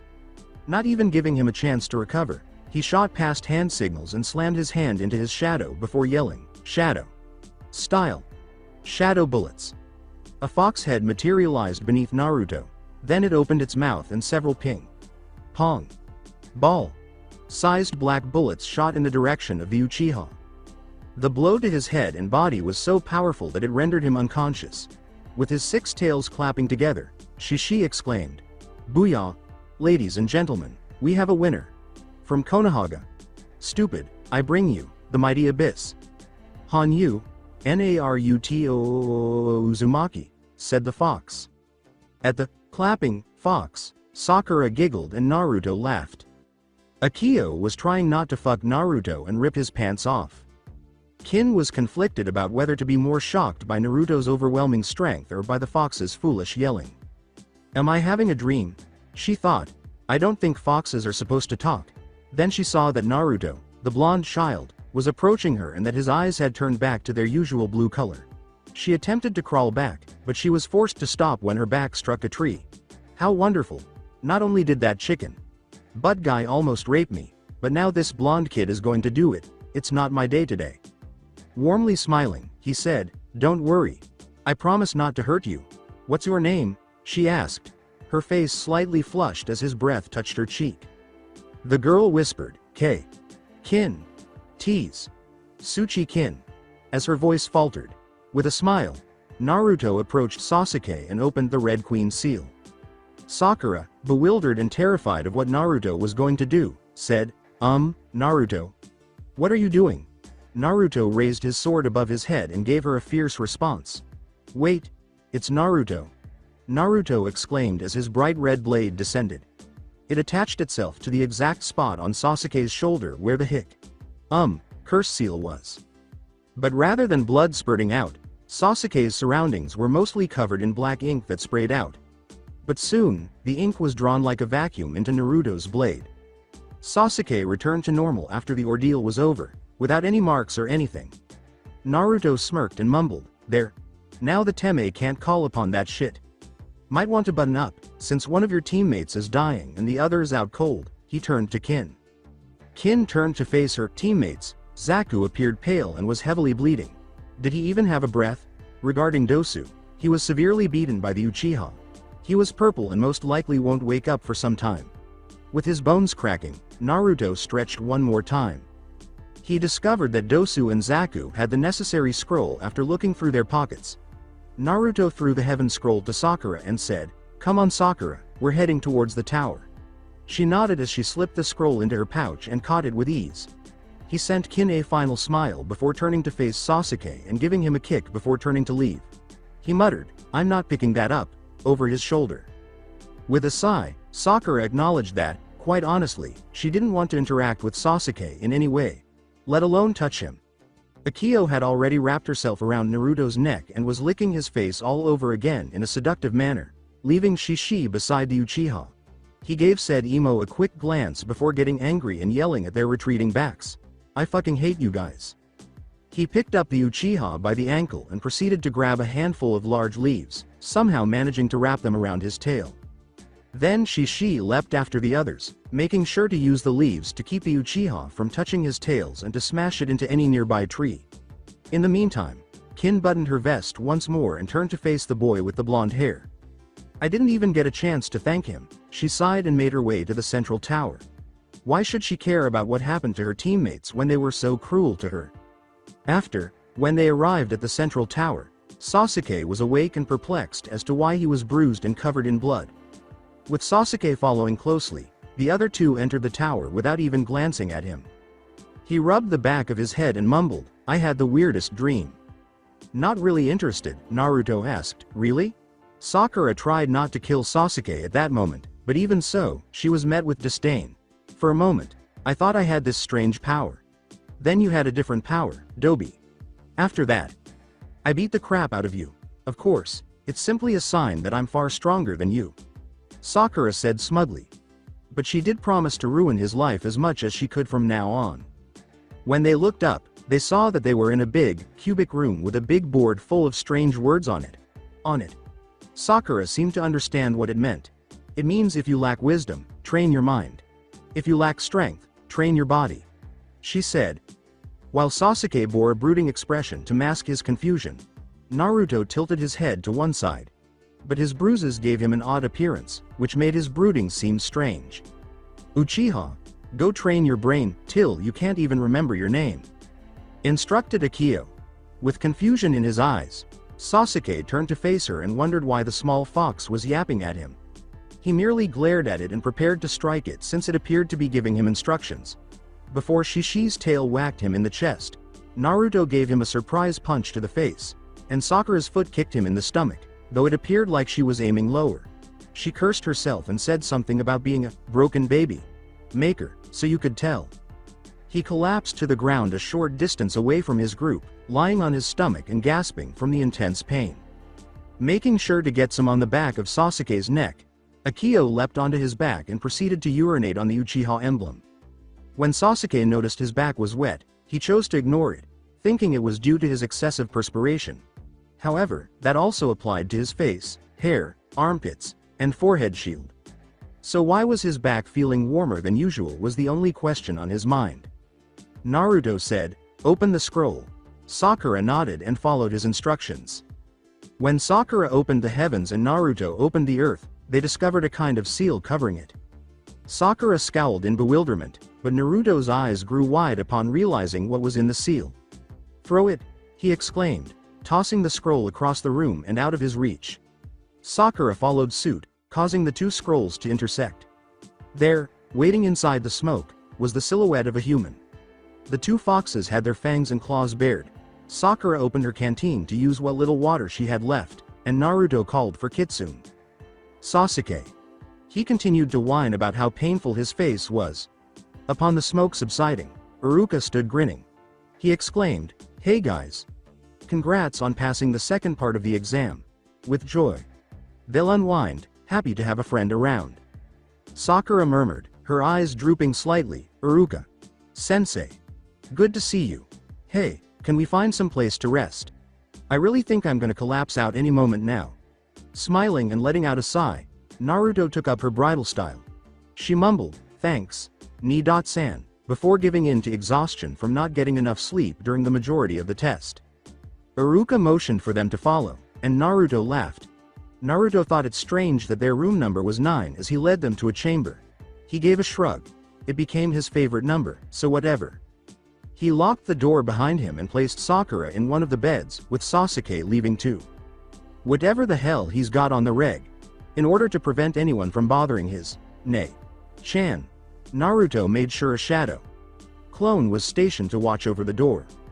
He wandered through the halls, not really sure where he was going. He was just being lazy and kept wandering around, hoping to find something to do.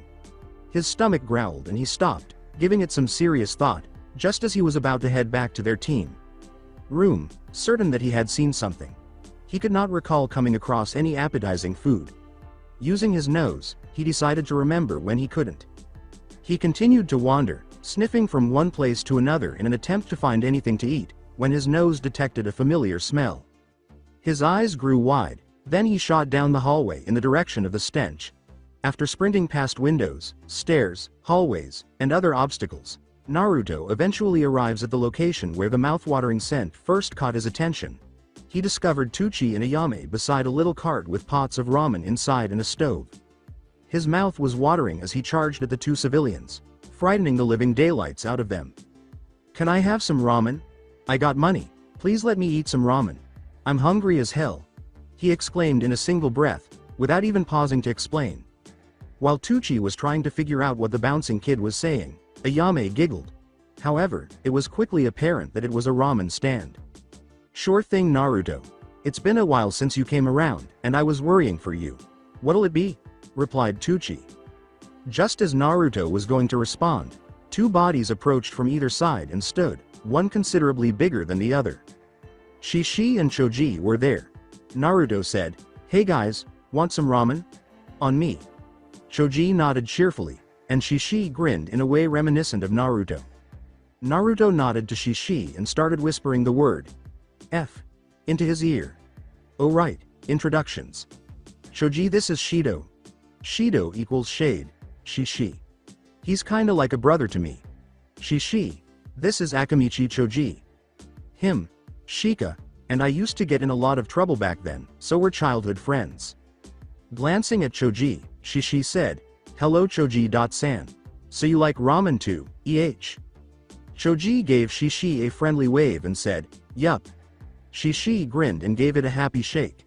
He thought the child was cute because he didn't seem to be against Naruto. "So when did you two meet?" Shishi put his hands on his head and leaned back, murmuring, "Meh, a few days ago. Naruto already knew my sister since he was 6, so we met up and pretty much began to hang out. Kid seems to have an appetite that rivals mine." They all said the same thing together as they placed their meal orders. "Keep 'em coming." Konoha was now frantic, terrified beyond belief. If you were there, you might have been perplexed as to why the entire area had the appearance of a group of decapitated chickens. You see, the enormous chakra that everyone in the village felt came from somewhere. Even the people who weren't native to the area. Some initially thought the Kyuubi was free but later understood that this was not the case. The Yuki of the Kyuubi felt evil and malevolent, but this one felt stronger and furious. In fact, it was so strong that they were unable to locate it. Few people, though, had no fear of it at all. For some reason, for instance, the Konohamaru Corps were more excited than scared. In the meantime, Sarutobi was confronted by an Enbu.nin in the Hokage tower. With a hint of fear, he said, "Hokage Sama, do you feel that?" He was afraid, but then confused to see that Hiruzen was laughing like a small child. "Don't be alarmed." With his pipe in his hand, the elderly man remarked, "It appears Naruto.kun has grown much stronger. In addition, I'm pressed for time. I can't spend too much time alone."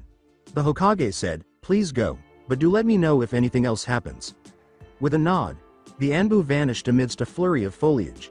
He reached into a top secret seal Minato had made in the sleeve of the Hokage robe after he was certain no one was there.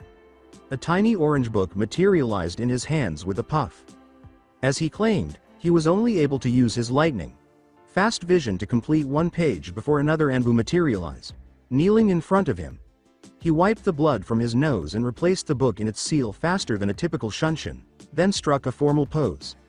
"Hokage Sama, a meeting has been requested by the council." The man said, "I don't think I have to explain what it's about." Sighing, Hiruzen nodded. "The bitching is about to begin." Up in the tower, Naruto whispered, "I think someone's talking about me," and sneezed. "Yeah, nice to know people care about you." Alongside him, Choji said. In the hallways, Shishi, Naruto, and Choji were seated on a bench enjoying their ramen. After that, Naruto and Shishi headed back to their room, waving goodbye to a retreating Choji. "All right, fish cakes. I learned more about your type of Hanyu. The Abyss. Fox appears to have gained total control over the dark. That implies that you have now essentially become the universe's most powerful shadow wielder. You can command the shadows with a single thought. Let's now discuss the Abyss, shadows. It barely requires anything to survive. Abyss, shadows don't have a real form. Instead, they just appear out of nowhere, unlike regular shadows. Be cautious because this kind of shadow has an independent personality. It's not always the most pleasant thing to have around. Naturally, if you make it aware of who is in charge, it will probably only obey you and your family. That also refers to your children. After all, not much is known about the Abyss clan because they were extinct for a long time. Additionally, there is this strange rumor that they are able to call forth Shinigami, Sama's shadow.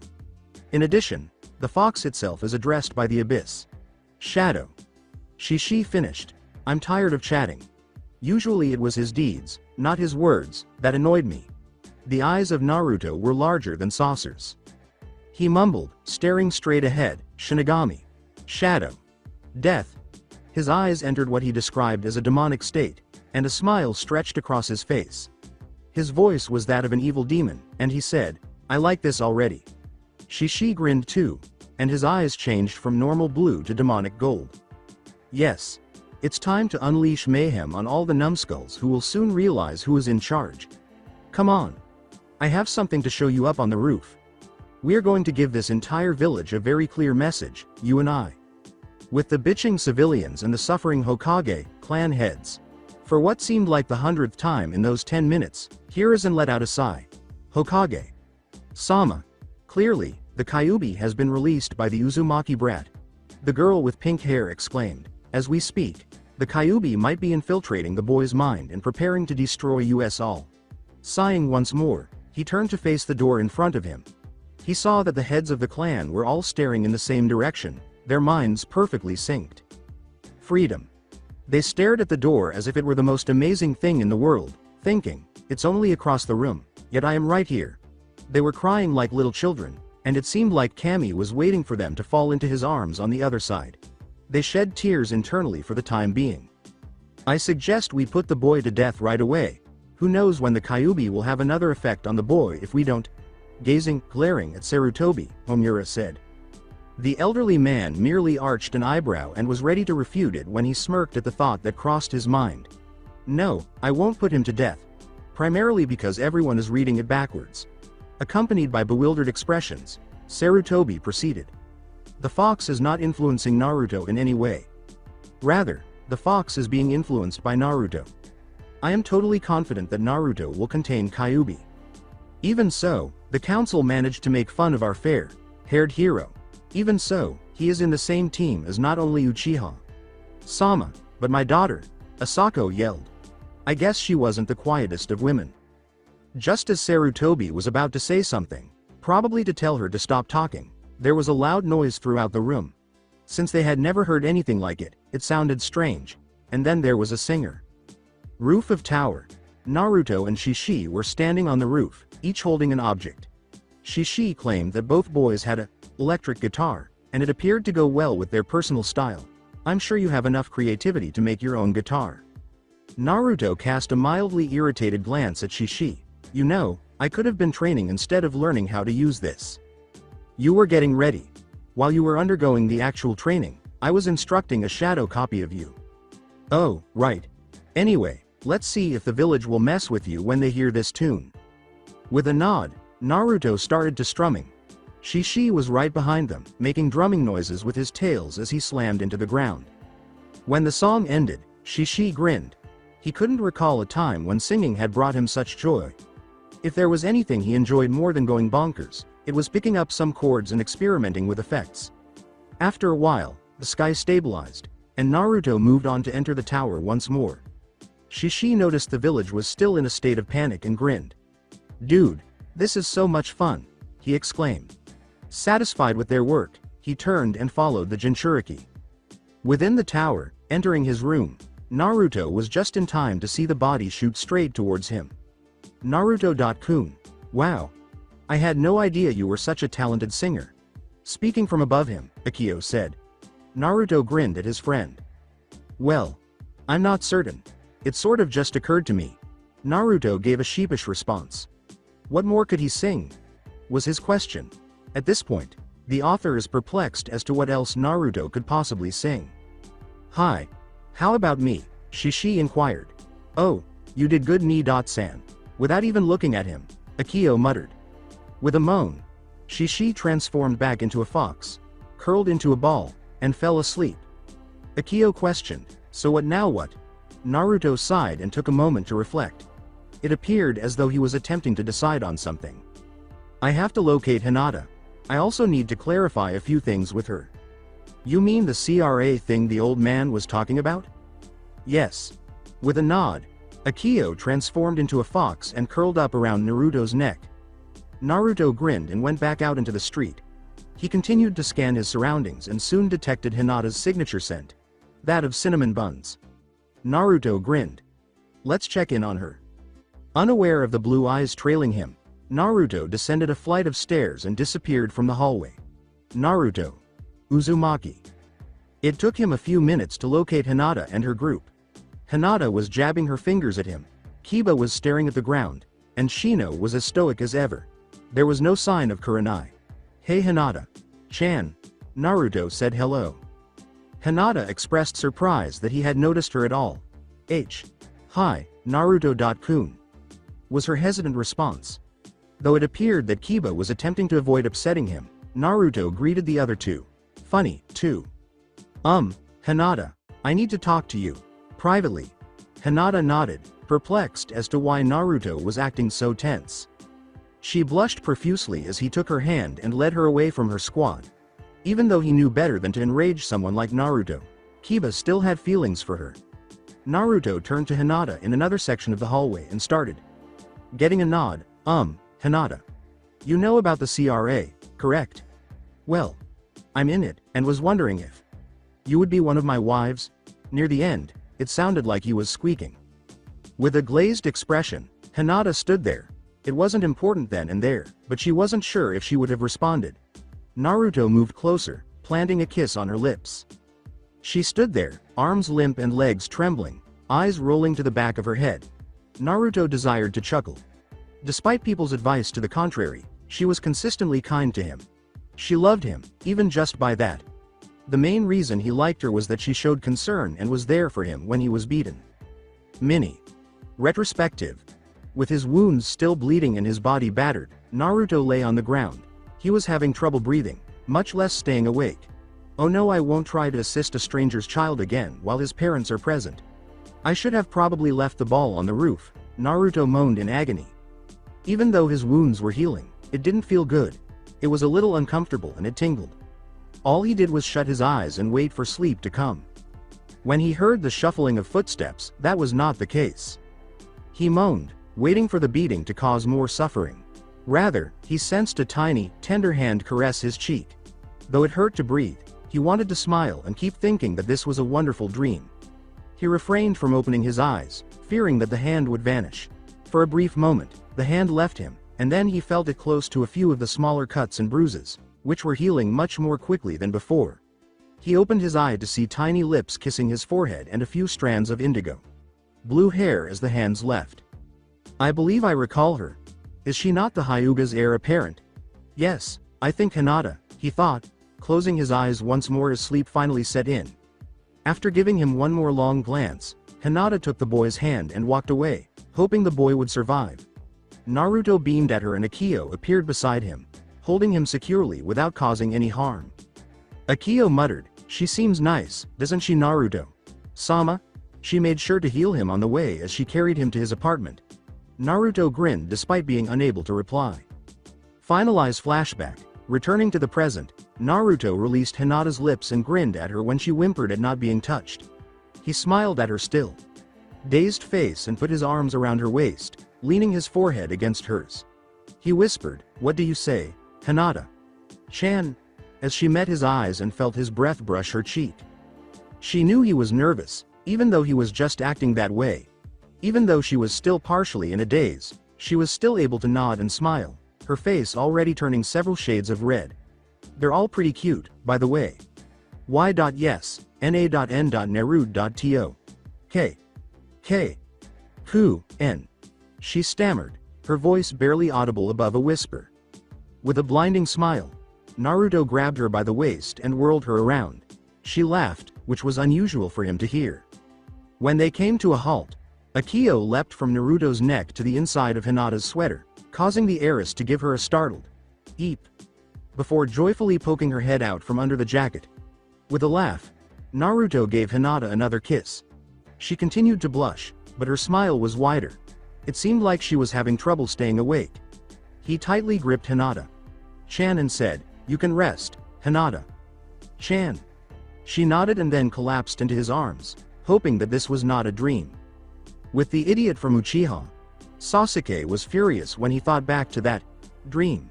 It resembles a nightmare more. Even in his dreams, the child who would have lived alone his entire life, the Dobi, was stronger than he was. Would that strange ability be his own? Even though it felt evil, he thought it should be his. Well, whatever. All he had to do was figure out how to turn his dream into a reality, at least a portion of it. Room of Team 7. Sakura woke up with a moan. Something warm and fuzzy felt like it was encircling her body. The whisper, "Morning, Sakura. Chan," reached her ear. She jerked herself upright and her eyes snapped open. Shishi was sitting there, covering her with his tails, when she turned to look to her left. She embraced Shishi with a smile as she drew nearer. He inquired, "Did you sleep well?" Breathing in his scent, she nodded into his neck. Mumbling into his neck, she said, "I slept fine." He muttered something about pink cuties and laughed. She gave that a serious flush, but she still grinned. "So was that you I heard singing?" "Yes. Specifically, fish cakes and me. We were letting this place know that they shouldn't mess with us." Shishi muttered. She merely got a sigh in return for her inquisitive glance at him. "You'll have to ask Naruto if you're interested in finding out." "Sorry, but it's not my place to tell you." Now he appeared more serious. She nodded, pondering what would have to happen for Shishi to become so serious. After that, he grinned once more and went on to tell everyone that he was going to raid the jerky when he got home. Sakura was limited to just shedding tears. Naruto walked around once more, sighing. Although equally bored, Akio occasionally offered some suggestions. "Dango, eating? Nah. Talking with Orochimaru?" He left with Kiba. "Sing another song? I got nothing." "Then what the hell do we do?" When Akio yelled in his ears, Naruto flinched. They had started walking around and playing I.Spy 2 hours ago, and the fact that they were 3 days early didn't help either. Akio exclaimed, "I'm dying of boredom here." With a sigh, Naruto resumed his stroll. "Don't worry, I'm sure we can find something to pass the time with." It was Akio's turn to make the millionth suggestion of the week. "No, sex won't happen right away, I swear." He continued to walk, still having nothing to do. so they made the decision to simply ascend to the roof and wait. Naruto was sitting on the roof with Akio, who was in human form, cuddling up to him with his arm around her waist. With a mumble, he looked up at the sky and said, "I liked it better when it was red and black." Akio nuzzled his neck and laughed. "You're becoming more like me and Shishi every day, Naruto-kun," she said. He just laughed and gave her a forehead kiss. For the remainder of the day, they remained in their embrace and just enjoyed each other's company. The 5 days were finally over. Having just finished some ramen, Naruto and Akio were lazily meandering through the hallways. A short while later, they ran into the Sand siblings. "Oh, Earth-san. Kankuro-san and Tamari-san. It's good to see you again," he exclaimed. Naruto wasn't sure, but when he bumped into Gaia, her cheeks briefly looked a little red. Gaia gave him a nod. "Hi there, Naruto-san. I notice you're still alive," the redhead muttered. Kankuro simply gave a wave of greeting, and Tamari grinned slightly. "I'm gonna go exploring, bye." Tamari spoke rapidly. "Come on, Kankuro," she exclaimed, taking hold of his arm and stepping out. "Hold on, what? I refuse to go with." Tamari never paused as she moved from his arm to his throat, silencing him. Gaia and Naruto were left in the hallway, one apprehensive and the other laughing. It was humorous. Did they behave that way all the time? Turning to face Gaia, Naruto said. She remained silent for a while before continuing. "They're just a little bit tense. Rather than just sit around, they would rather keep on moving. Sometimes I'm surprised that they sleep at all," the redhead retorted. With a shrug, Naruto left Gaia behind and started walking in an erratic manner. "Where are you going?" "I dunno. Simply strolling. I've been exploring this place for a while now because I'm bored. Do you want to go with me?" With his hands in his pockets, he let his mind wander. "If only there were something I could do," he said to himself. He was strolling down the hall, walking upside down, without even realizing it. Gaia was amused by this, but remained silent. Akio was now beside Gaia, occasionally sniffing to see if anyone was approaching. Almost a dozen teams, including the rookies, showed up pretty quickly. You could see at least one genin for every hallway you turned in, but it wasn't overly packed. "How did things used to be in Suna? Are you friends with anyone?" inquired Naruto. Gaia froze in place, her bangs covering her eyes as her head hung low. She muttered, "Friends." Naruto turned to face her when he realized she had stopped, even though it seemed strange because he was upside down. She muttered, "I have no one." But Naruto heard it clearly, and his eyes grew wide, and Akio turned to face Gaia as well. "Are you serious? I apologize. I was not aware of this." The Gaia hissed, "Shut up." With a frown on his face, Naruto tilted his head to the side. You were friends with. I, alone, had no one." She started to snarl and tremble, clenching her knuckles so tightly that they turned white. Her gourd's sand started to shift and begged to be let out. When she gave in, the sand shot out in Naruto's direction. In a flash of red, he was gone, leaving an enraged Gaia in his wake. Together with their teammates, they stood in an arena. Gazing up at the ceiling, where Sarutobi was delivering a speech, Naruto sighed. "It has to do with missions and mini-wars. Either way, it can't hold Naruto's interest for very long. It all depended on what exactly needed to be addressed. You've captured their interest, someone they love. Additionally, they were drawn to something that could have an impact on the people Uzumaki loves. Something about genin cosplaying as Chunin during a war between nations? Reason for these exams, you lost him." Naruto did the same thing in this instance, ignoring everything but the fact that there would be preliminary steps. He simply shrugged and observed as Kabuto left, appearing to limp as well. Naruto simply thought, "Wimp." Beside Sakura, Shishi exclaimed, "I swear, if I don't get out of here or fight anyone soon, I'm gonna fucking lose my mind." When said Pinkette began softly petting him, Naruto nodded in his head. He was in dire need of a good fight because he had been growing more tense lately. "Prelims are my favorite. We get to battle and maybe even kill, at last." "You're not killing anyone, Shishi." With seriousness, Naruto said. "Except the Uchiha, he's all yours if you get to fight him." "Booyah." Akio, clearly irritated, growled, "Both of you stay quiet." Even though their tones suggested otherwise, they both said, "Yes ma'am," in unison. If their continuous babble indicated anything, it was clear that they were not paying attention to what she said. Thus, even after a man appeared to be kneeling before the Hokage, they just kept complaining. "Excuse me. Cough. Hokage. Sama, but as the proctor, cough cough, of the preliminaries, I, cough, should explain the rules." The man, who appeared extremely ill, said. With a nod, the Hokage gave Hayate the floor. He turned and faced the genin. "Hello, I'm Gecko Hayate. Cough." The initial steps are, of course, Gaia's obvious extreme anger served as a distraction due to her radiating anger. Her siblings weren't sure if they ought to be sympathetic or angry with the boy. Naruto's attention wavered as he looked away once more. Of course, he glanced back in order to grasp the essence. Fight, defeat the opposition, and emerge victorious by taking them out. You would also win if the other player withdrew, passed away, or the match was stopped by the referee because it was clear that one of them was clearly the weaker player. When Naruto raised his head to see the enormous screen, Sasuke was in the lead. In opposition to a Yoroi guy. Whatever. Shishi started whining that he couldn't kill the Uchiha, but he just gave up and pouted. In the arena, Yoroi and Sasuke stood opposite each other, prepared for battle. Hayate raised his arm and they exchanged a look before he yelled, "Begin!" Sasuke launched himself at his opponent, kicking him in the abdomen. After avoiding it, Yoroi extended a glowing hand and grasped Sasuke's shoulder. He let out a grunt and leapt backward, far enough away from the man to be safe. But that's when he realized he had significantly less chakra than he had at the beginning of the match. What the devil? Sasuke thought. I lost about a tenth of my chakra without using any.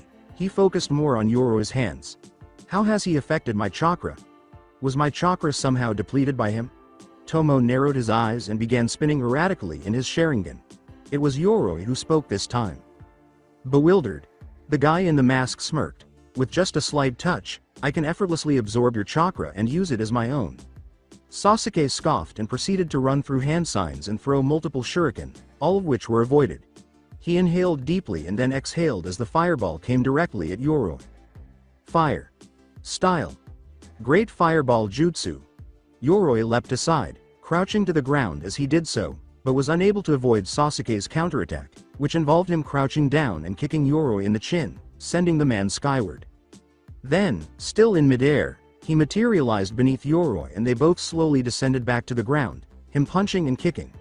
He knocked Yoroi to the ground with a punch, then screamed, "Lion's Barrage," as he delivered an axe kick to the man's chest. Yoroi was knocked out instantly, so he had no chance. Naruto's eyes narrowed as Sasuke put his hands in his pockets. It seems like he stole the opening from Lee, he speculated. Well, that's not his fault. The redhead who was giving him the death glare was actually his real issue. Hayate declared, "Winner, Uchiha Sasuke." It's not surprising that his fangirls didn't applaud him. Looking up, he saw that Sakura appeared to be conversing with her fox while Ino was just staring at Sakura strangely, not sure if he should be cheering for Sasuke or not. Sasuke lost his temper and stormed up the balcony stairs, leaving his team a short distance away. Sakura and Ino followed next.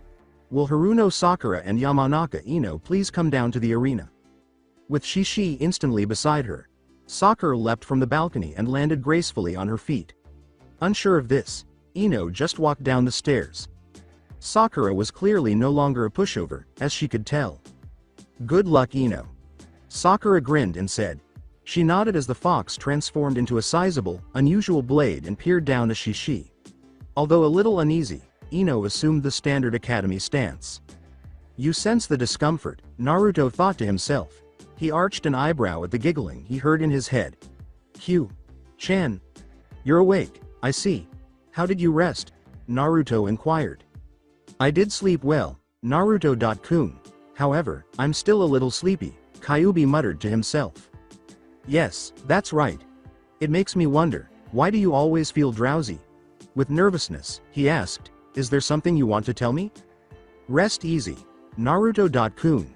It won't be long before I leave, Kyuubi muttered. Wait, what? Naruto's gaze expanded. You mean you're actually dying? Kyuubi was still asleep, so she didn't respond. Fuck. How should I proceed? She needs to leave there, I have to. Something reminded him of the fight below. Sakura lunged forward, her arms extended and Shishi ready to stab Ino. After going over hand signals, Ino called the primary jutsu in her family.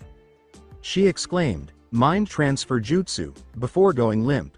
Sakura stopped abruptly, and her head hung before she abruptly went rig. Sakura turned her head back and uttered, "I succeeded," in Ino's voice. Now, she gestured to end the conversation. "I, Sakura, am responsible for." Oops. Suddenly, she took a punch to the side of her head, skidding a few feet on the ground before puffing away. Ino jerked as if someone had shocked her with electricity. She noticed Sakura, who appeared to be as composed as ever, as the attacker when she looked up. "Not too bad. Aside from the fact that Naruto taught me a lot of things," Sakura exclaimed, picking Shishi up and resting him on her shoulder. "I can only create one shadow clone at a time without getting too fatigued." She pointed Shishi at Ino and said, "Now, I suggest you give up now, Ino. Or I will fully commit to you." Ino was about to fight, but she shuddered a little. There was no way this would end well. It was accurate, as Shishi appeared to split into multiple thinner blades at that precise moment. With the exception of the one she was holding, they were all floating around Sakura. The other 5 swords flew towards Ino, rushing forward like spears. She cleared 2 with a leap, but the third struck her in the stomach with its flat side, and the fourth slightly scraped her shoulder. With Sakura in front of her and the blade at Ino's throat, the final one grabbed hold of her blouse and pinned her to the wall. "Give up?" Sakura asked in a tone that was too sweet, nodded as hard as she could while holding a knife beneath her chin. "Proctor. I give up." With trembling, Ino said.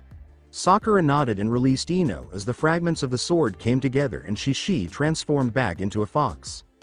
Shishi muttered, "Not as much blood as I was hoping, but I'm not complaining." Hayate proclaimed, "Winner, Haruno Sakura." After a brief period of silence, Naruto started clapping while grinning.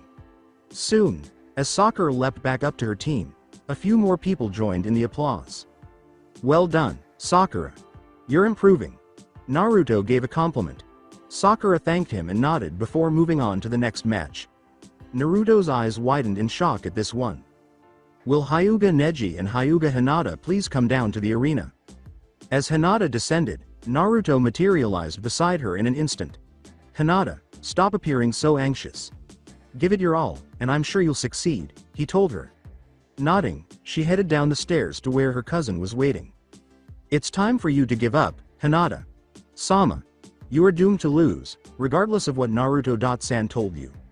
Avoid the embarrassment and loss for yourself," Neji stated. Naruto hit him with a massive ki, literally bending the rail he was holding. Neji attempted to ignore it, but as he kept giving Hinata a commanding stare, a bead of sweat began to run down his face. No, I refuse to back down. I'll beat you."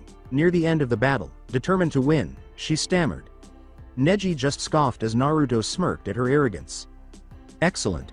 Then, Neji declared, Hinata. Sama, this will be your downfall." Neji then activated his Byakugan and assumed the Jiyuken stance. Hinata activated hers as well and assumed the same position. As Hayate glanced between the two, he could actually feel some of the pressure from their exchange of glares. As soon as Neji started talking about how weak Hinata was, he jumped back and said, "Begin." Throughout it all, Naruto was growling, and if you had been watching, you would have noticed that he was restrained by barely visible black chains. Naruto.kun. Wait for your turn. You'll take him out soon enough, growled Akio in Neji's direction. Despite Naruto's nod, he continued to tug on the chains. Sakura, who was blind to the chains, was left wondering why Naruto appeared to be in some sort of restraint when Shishi also noticed. With a hint of feralism in his features, Naruto whispered, "I think I'm gonna kill him." Anyone who saw his eyes would have seen that the white bordering the iris was turning a dark gray, almost black. With a simple shake of her head, Hinata launched herself at Neji, surprising him by coming at him from the front. He attempted to counter after dodging the attack, but Hinata was more deft and just bent around it. With a little less rage, Naruto raised an eyebrow and mentally noted that he should combine Black Fist with Hinata's Jiyuken. Neji kept dodging and launching counterattacks, forcing Hinata to block or sidestep. Eventually, it appeared as though Hinata had prevailed when she tapped Neji on the left shoulder. Sakura pumped her fists in the air and exclaimed, "Yes." She turned to face Naruto, thinking he would be grinning, so she was surprised to see him frowning. Sakura inquired. Is something wrong? Ni-san? I assumed you would be content. I mean, Hinata just disabled one of Neji's arms, if I understand the Jiyuken correctly. Yes. The issue is that she didn't, Naruto muttered. Gazing back at the battle, Sakura witnessed Neji lash out and poke Hinata in the chest with his disabled hand.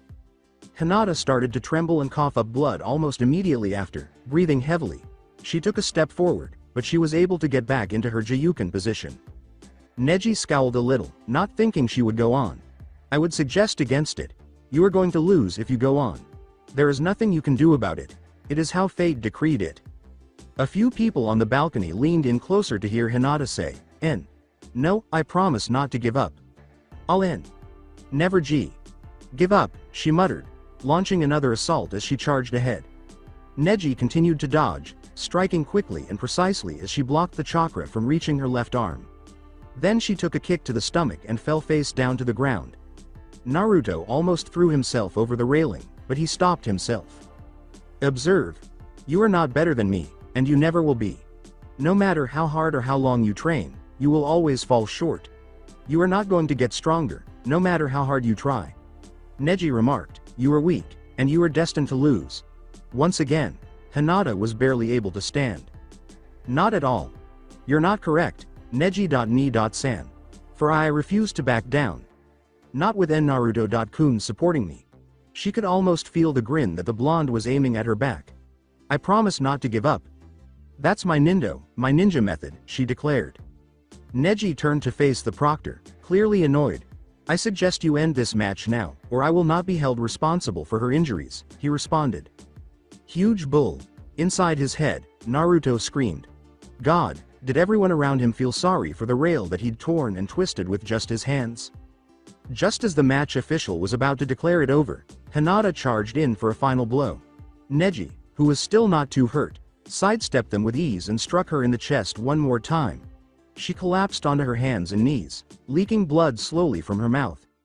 As she remained motionless, the proctor lifted his hand and declared, Winner, Hyuga Neji. Hinata. Sama, are you finally seeing? Neji boasted, you are weak while I am hailed as a prodigy. N. No, because you refuse to take on your burden, you are weak. You are imprisoned and unable to free yourself. I die. And Neji.ni.san. I feel bad for you, Hinata uttered, hardly getting down on one knee. With a look of rage on his face, Neji charged forward, determined to take the Hyuga heiress's life. Before anyone could move, not even the Junin, a blur materialized in front of Hinata and protruded, causing Neji to stop. Red. Queen was staring him in the face, so it was a good thing he didn't do what he did instead of losing his right eye. Everyone was taken aback when Naruto suddenly materialized in front of Hinata, holding Red Queen in his left hand and Kitsune in his right, rearing back to split Neji in half down the middle. Come to a stand, Hyuga. Your eyes won't be the only thing you lose if you touch her. Naruto menacingly displayed demonic features. Suddenly, he was surrounded by dark pools of shadow. These shadows differed from regular shadows in 4 ways, though. Initially, they were in mid-air and had nothing to cast shadows. Secondly, they appeared to be alive, as they appeared to be moving. Thirdly, they possessed eyes. Similar to Naruto, with black eyes and a red slit in them. And last, they possessed mouths. The shadows really did have mouths. Terrible mouths in crazy smiles, snarls, or smirks. Every mouth was open and closed, waiting to chomp Neji to pieces, and every eye was fixed on him. Naruto was surrounded by black chakra, which seemed to be grabbing at the air in search of something to encircle and choke him. Though Naruto's shadow stretched into what most would consider a tail, Hinata nearly toppled over. A fox's big, fluffy tail. He encircled her with it, the Yuki starting to treat her. With pride at her accomplishments, he grinned at her. He looked back at Neji, his eyes black and demonic with a red slit in them. Dude, the game was over. If you had gone on, that would have been considered murder. Something that will instantly kill you. Before I decide that you pose a threat to my future wife, please leave her. A few people expressed surprise that Hinata would marry Naruto. Neji was being watched by the others to see if he could escape unharmed. And 3 more were speculating about whether they could impale Neji's eye by kicking him in the back of the head. All right. Though it was clear that he was extremely afraid, Neji reassured Uzumaki, saying, "But rest assured, your time will come soon. Hyuga, please stop talking. If you talk any longer, I'll kill you." With a growl, Naruto released his Ki. Many people saw their deaths unfold in front of them that day. Neji snorted and walked back up to the balcony, shaky from the key's pressure. After reversing direction, Naruto touched Hinata's shoulder. "You did well, Hinata. Chan." With his features returning to normal, Naruto whispered. With pride and love in his eyes, Hinata gazed into Naruto's. "But I didn't win. I apologized to Naruto-kun. I utterly failed you." Sadly, she whispered. A tear ran down her cheek and was wiped away by Naruto's hand as she closed her eyes. "Not at all. You gave it your all. That's all I'll ever ask of you," he said, smiling as he leaned down. As his lips met hers in a chaste kiss, Hinata's heart fluttered with excitement and surprise. He withdrew, sensing Hinata's faint whimper due to the break in contact. He laughed, then said in a whisper, "Don't worry. I will pay you a visit shortly. I swear." When Hinata finally gave in to the blackness of unconsciousness, she simply nodded. The names were spinning on the screen once more when Naruto handed her over to the medics. It was Kiba versus Naruto. "All right." Naruto muttered, "I need something to vent. I got to one side of the arena and I'm waiting for Kiba." With Orochimaru standing next to him looking a little scared, Kiba strode down and prepared to fight. Kiba felt fear for the first time in his life from Naruto. He heard about the venting part and saw what had just happened. "Naruto, get ready," Kiba declared. "I'm going to wipe the floor with you," and assumed a combat stance. Yes, now he was really starting to get it. "Yes. You don't seem to have learned anything yet, do you?" Naruto made a statement. Not sure how he was going to defeat Naruto, Kiba chose to ignore him. Probably not. "Start," exclaimed Hayate, lowering his arm and leaping backward. With his swords sealed, Naruto twisted his body to face Kiba with his right side facing slightly to the left. Knowing Kiba wasn't the kind to hang around, he waited. He had to wait barely a moment. Kiba lunged forward, slapping his left arm to strike Naruto in the face. Naruto avoided it, then raised his knee to cover Kiba's arm, giving the Inuzuka a facial injury. Unexpectedly, Kiba turned around and flipped past Naruto, landing face up. He clutched his face and moaned, his rage building. He rose once more, and Orochimaru materialized beside him. The little dog's fur turned a dark red color and became wilder when he gave it a soldier pill. He snarled and growled, appearing extremely menacing. To the majority. Kiba took one too, then got down on all fours. It was then that Kiba ran through hand signs and Orochimaru leapt on his back. Ninja arts. Beast impersonation. Man. Beast clone. Kiba exclaimed as Orochimaru changed into a second Kiba and the features of the first one turned ferocious. As he and Orochimaru spun into two cyclones of fangs and claws, Kiba yelled, "Fang over fang." With a sly grin, Naruto used his chakra to hold onto the ground beneath him. When the two cyclones were about to hit him, he braced himself and threw both of his arms forward. When Naruto used his bare palms to stop the cyclones, everyone's jaws dropped. With a maniacal smile, he seized one of the cyclones and aimed it directly towards the wall situated behind him. Kiba vanished in a cloud of smoke as he crashed into the wall and then revealed himself to Orochimaru. "So you're the one," glancing back at the cyclone that was slowing down, Naruto exclaimed. He took the real Kiba by the head and used both hands to slam the dog boy into the ground, rendering him unconscious. Stillness. Naruto surveyed his surroundings, his smile widening at the confused expressions. Gaia appeared unchanged, but she appeared to be frowning. Her gaze appeared to be fixed on someone. "We're Gonnadiewer. We're gonna Shukaku exclaimed repeatedly. "Mum. Is there a problem?" inquired Gaia. This was not how her mother ever behaved, at all. "That boy, he is not your typical demon. He is a demon of the abyss. We're going to die, Kami, oh dear." Shukaku let out another cry. Gaia felt a little uneasy now. "Aren't you going to call the match?" sighed Naruto. After finally raising his head from the floor, the proctor announced, W. Winner is Uzumaki Naruto." Naruto approached the balcony in the stillness before calling forth a shadow clone. "Watch the battles, will you?" declared Naruto to the clone. While Naruto disappeared into his own shadow, the other blonde simply nodded and glanced up at the board. Another place. Emerging from his shadow, Naruto entered Hinata's room. He was relieved that there was a section here for seriously injured ninja. He saw Hinata was wide awake, staring out the window and deep in thought. "Hi there, Hinata. Chan. You appear to be awake," said Naruto. When the youthful Hyuga heiress noticed Naruto was present, she let out a small meep. "Oh my god. Salutations, en Naruto. K.Kun." Hinata muttered. Despite her apparent injuries, she was able to sit up and wipe away her tears. She turned red as soon as Naruto moved to stand next to her and gave her a gentle shove onto the bed. "Hinata, please lay down," Naruto said. "I don't want you to injure yourself any more than you already have." With a simple nod, Hinata resumed her position. The blonde whispered, "I want to tell you something." Hinata noticed he appeared anxious as she glanced at him. "It's something not many are supposed to know, but you need to know before you decide to marry me." As Hinata took in the information, she sat on her bed and stared at her lap. Now everything made sense. Why he was frequently beaten and why the Hyuga elders wished for her to avoid him. The reason he was by himself. She turned to face Naruto at that moment, and he had a beseeching expression on his face that made it obvious he was afraid of her response. "This is the reason why. You're hateful, right?" she muttered. Naruto looked to the ground and nodded. I understand if you no longer love me. If you want, I won't make any interaction with you. Ever," he murmured. When Hinata noticed Naruto's eyes starting to sparkle with tears, her heart hurt. He sincerely hoped she wouldn't despise him. He was afraid that now that she knew, she would reject him even though he had always wanted to return the favor. She pushed the covers aside with a determined expression on her face, totally forgetting that all she was wearing was a hospital gown. She got to her feet, but fell almost immediately because of the sharp pain shooting through her body and her weak legs. In an instant, Naruto was by her side, preventing her from falling to the ground.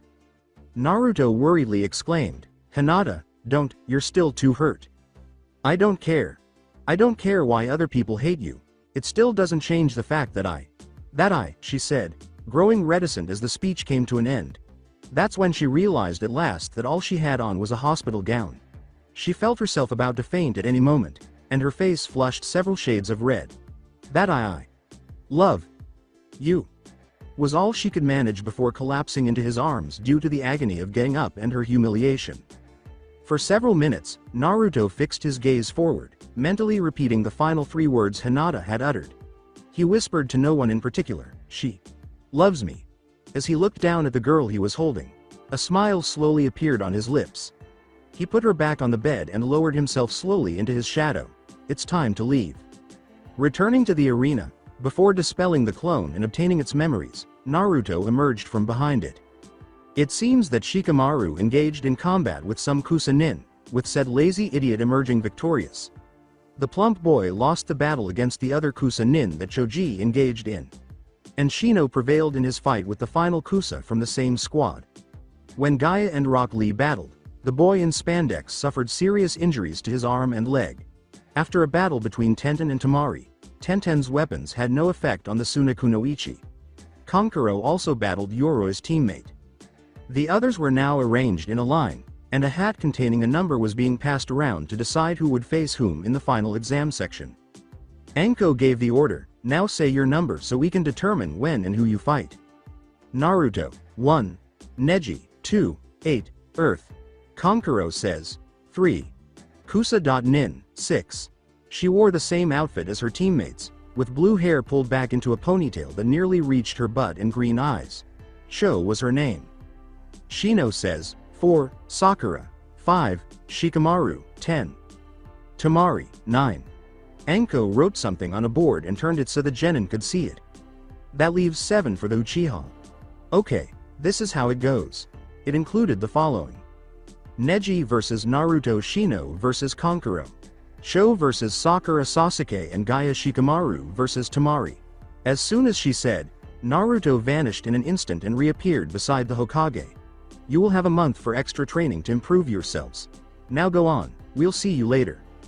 Naruto said, "I have to talk to you, Hokage Sama." Hiruzen was taken aback by Naruto's earnestness. He gave a nod, and they both retreated into a quiet chamber. Gigi, I hate to say this, but I think someone has infiltrated the exams and is after Sasuke. I'm not sure who, but me and my team met this cross-dresser in the forest and he pretty much wanted Sasuke. Especially since he made a creepy hickey on the Uchiha's neck that also had a seal on it. Seriously, what type of hickey has a seal? Naruto clarified, murmuring the final sentence to himself. He frowned and saw that Sarutobi was silent. Naruto-kun, exactly what happened? Sakura asked. Naruto then started to explain how he and Sakura had battled the snake guy who was also dressed as a woman, beating him up pretty badly even though they had barely survived. When Sakura awoke, he saw Sasuke getting ready to rape a girl, but Naruto had already started beating his ass into the ground. Sarutobi was fascinated by his seal-eating sword and understood who Kushina was referring to when he said, "Arrow, Sennin." Naruto-kun, it seems you have just met one of my students, Orochimaru. Naruto muttered, great, a strange student from a strange Hokage. I heard that, good, I won't have to repeat myself. Naruto. Fine, I'll stop. Now, what's this about your cross-dressing student and his pedophileness on Sasuke? Naruto went on. Right. He was a bit of a crazy man who wished to learn all ninjutsu in the world. However, he was human in the most twisted definition, so he would have to die soon. While he was still here, he was doing multiple experiments and things on people. Naruto questioned, did that include little boys? Yes. That sick bastard, yes. Well, he made multiple attempts at making a jutsu to keep him young and immortal. Not only that, he's marked as a traitor to his village. So I'm guessing since he's your student that he's one of the Sannin. Yup. Iruka said something about him in class. Orochimaru, who I'm guessing was that cross-dresser. Jiraiya, the toad guy, and Tsunade, the healing expert. The boy nodded, satisfied with his outcome, and vanished in a flash of red. With a sigh, Sarutobi turned to go via Shunshin. Estate Namikaze. With Akio present, Naruto made his appearance in his house. She was eating a dog treat while lounging on the couch. It was to them, she and Shishi said, what chocolate was to people. It was just that excellent. She appeared to be about to say something troubling, but she smiled when she saw him walk in. She said, Shishi's in the kitchen. He nodded and walked out of the living room, not sure why she was nervous. Naruto discovered why Akio was a little uneasy when he went into the kitchen for a snack. Shishi was lying in front of the refrigerator, which had been left wide open, with pieces of beef jerky all over his mouth and chest.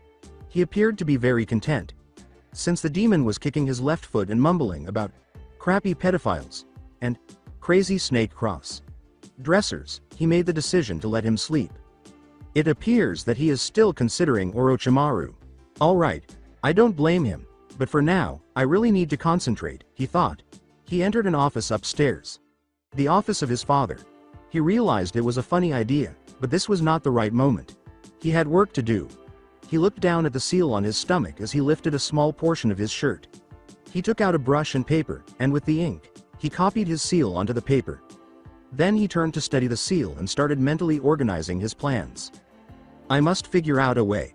Perhaps if no, this ought to be removed. Most likely ought to include in. That's where.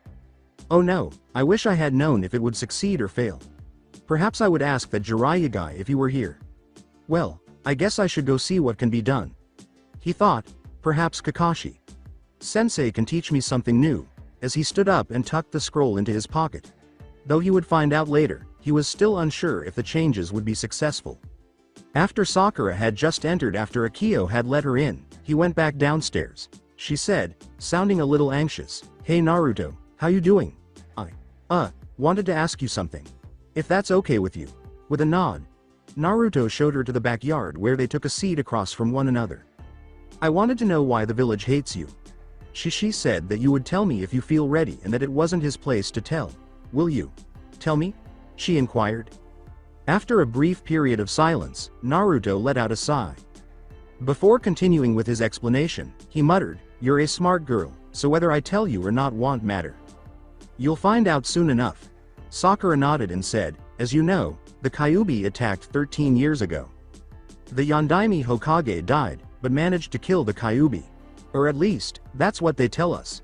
I'm sure your parents have told you to stay away from me. It was clear from her frown that she wasn't happy with them. Naruto whispered the final word, his face going emotionless. Anyway, the truth is he didn't. The Kyuubi is a demon of pure chakra, or Yuki to be more precise. He couldn't kill it. So he did the only thing that could stop a rampaging Biju. He sealed it inside a newborn. Me. But there was fear of rejection in his eyes. With wide eyes, Sakura remained silent. Shishi and Akio were also present. Akio was comforting Naruto by stroking his shoulders. He revealed his secret to two people because he wasn't prepared to face rejection just yet. She asked, getting a nod in response. So the Kyuubi is sealed inside you, correct? Sakura grinned at him as a warm wind blew her long hair away from her face. Then, there's no problem here. You're Naruto. Kyuubi's in your gut. I guess this doesn't change anything. But I'm glad you trust me with this. Ni-san. Grinning, Naruto was relieved that he had kept his Chan. Naruto stated sternly, one more thing. Kyuubi isn't a it from now on. She's Ishi. Before what he had just said hit Sakura, she nodded. Wait. Did you just say, she, as in, the Kyuubi's a girl? She said. Naruto gave a nod. Yes, and a very beautiful one that I have grown close to. She's not exactly what you would expect when all your life you've heard about her being evil and such. She's very kind and I don't really like the fact that people keep saying she's evil. She was being manipulated. Naruto responded defensively. Kyuubi first told him about Madara and his eye a month ago. This simply served to increase his dislike for the Uchiha. I see. Well, I guess this changes a lot. But did you see Sasuke when he was using that power? What the hell was that? My guess is Orochimaru. He gave Sasuke some Hiki and that Hiki gave the Uchiha a power that's a bastardized version of Yuki. Good thing I destroyed it, or it would have been a pain in the long run. I want you to be careful, since I don't know the details of the seal. I think it did something to his head. And here I was thinking he was gay. Sakura nodded, realizing that everything made much more sense now. She said, waving goodbye to Shishi as they left the estate together. I better go. I want to get stronger before the last part of the exams. I have to prepare a few things. He pulled out the scroll to his seal once more. What are you doing, Naruto-kun? Akio inquired, casting a glance over his shoulder at the paper. Is that your seal? Yeah. I'm working on it. Maybe I should go for a walk, that'll help me think clearly. He replied, getting up. With a nod, Akio transformed back into a fox and trailed behind Naruto, making sure to lock their house before departing. That evening, with a tiny frown on his face, Naruto emerged from his shadow. Nothing much happened during the day, and he was still unsure about what to do with his seal. It was consuming Kyuubi's chakra more quickly than it should have, and he could only surmise that this was related to how he removed the seal that the Orochimaru guy had put on him. At first, it was planned for the seal to absorb some of Kyuubi's chakra and eventually cause her death by the time he turned 20. Now, though, it would be a miracle if she lived through the remainder of the year. Seeking more sealing books, he set off through the library's empty, dark aisles. He had to figure out how to undo these modifications, or even better, get Kyuubi back. While he was still scanning his surroundings and complaining to himself about seals and their bothersome nature, the lights came on and illuminated his position. He ducked into the shadows cast by a shelf and waited for a sound. How could he not sense that someone else was present? He heard a terrified voice, trembling, and rapid breathing. W. Who's T? There? A female voice called out. Naruto's eyebrow on the right lifted. Was that not Shiho? He exclaimed as he emerged from the shadow. Given that he was to her left, the girl jumped and turned to face him. Her right hand held a kunai, but it was shaking violently. But she calmed down and put the kunai away when she saw him. Her outfit consisted of a black shirt underneath a white coat, a black skirt, and a brownish black sash around her waist. She also had yellow green hair that seemed to be slightly gray, and she wore black high heels. She gasped and pushed her glasses higher. Naruto-kun. Please don't do that again, you nearly gave me a heart attack. The "kun" suffix made Naruto scowl, but he chose to put it off until later. Sorry, Shiho. I just needed to look into a small problem, Naruto muttered as he resumed his stroll and survey of his surroundings. With haste, Shiho approached him and started walking beside him. So, is there a reason why you're here at this time of night? You know you could always come here during the day. The librarian usually kicks me out before I can pass the door. Besides, the night. It's much more wonderful. I feel like a part of it. I know what happens in my village. And I won't let some closed library stop me from learning about my small problem. How about you? Why are you here? Shiho twiddled her spectacles a bit. Oh. Well, I just needed a few things done so I could finally work here. I still need to pass an exam before I can be a part of the library staff, explained the youngster. Her hair looked as fresh as when she first woke up, as usual. That or she hasn't had any sleep at all. She yawned softly, and Naruto assumed the latter. He walked down a hallway and said, "Anyway, sorry for scaring you. I'll continue with my search now. I hope I didn't disturb you, Shiho." Shiho, who was already missing the boy's company, just nodded slowly. With a sigh, she turned around and carried on searching for her information. After locating a few ceiling books, Naruto started to read. He whispered, "Shadow. Clone Jutsu," making a single hand gesture. 12 Narutos materialized, each receiving a book. Upon departing, Naruto ensured he returned the books to their original location as the sun began to set. Later on, in the afternoon, Naruto let out a sigh. It was an incredible headache last night. He was leaning back against the slight wall, neck deep in hot water. Right now he was in the springs, attempting to unwind. A focus on trying. It was difficult to do so with the hot blonde's assets pressed up against his chest and her arms wrapped around his neck. You can't blame him for not relaxing when you consider that she was breathing heavily and rubbing her pelvis against his tool. He whispered, "Please calm down, Akio. I need to think. That damn seal needed work, still." She whispered softly into his ear, "Come on, Naruto-kun. You need to take a break, then use your head. For now, just use your body." Feeling her warmth against his erect member, Naruto moaned. With slow movements, Naruto emerged from Akio, letting him know through her mules that she missed his company. He laughed and then put his arms around her, allowing her to nestle against his chest. She smiled and let out a satisfied sigh. He continued, "Guess it's a good thing I can sterilize myself. As much as I like kids, I prefer not to be a father just yet. Soon, yes. But not yet." With a sigh, he stood up and took Akio with him. Then, holding Akio in his arms, he went into the changing room. After he had dried her off, he carefully created a sheet of shadows to envelop her completely. Then he put his clothes back on and called forth a shadow clone to bring Akio home. The clone gave a nod and leapt for his home. With the hopes of making it home without any problems, he left the springs. But when he heard obscene laughter emanating from the hot springs female area, he stopped. Naruto stared at the man in front of him, his eyes narrowing. The man had a red vest, green pants, clogs, white hair in a spiky ponytail, and a scroll on his back. It was evident that he was very old. "Hey. Moving away from the wall increases your chances of survival." The old man was threatened by Naruto. The man turned around, revealing red lines running from the bottom of his cheeks to the area beneath each eye, indicating that he was in fact old. Oil, in kanji, was also emblazoned on his headband. Overall, he came across as a little strange and agitated. He was annoyed, but that soon changed when a big blade with the word "Kitsune" on the side almost stabbed him in the neck. The man said in a somewhat serious tone, "Kid, I don't think you know who you're threatening." Jiraiya of the Sannin, master of Fuinjutsu, taught the Yondaime, a perverted old man, was taught by Sarutobi Hiruzen, and will be my next kill unless he steps away from the wall. Jiraiya was a little afraid now. The child speaks in a monotone 1 minute, then takes on the voice of the Shinigami. And those red and black eyes, how eerie. He slowly got to his feet and said, Oh okay."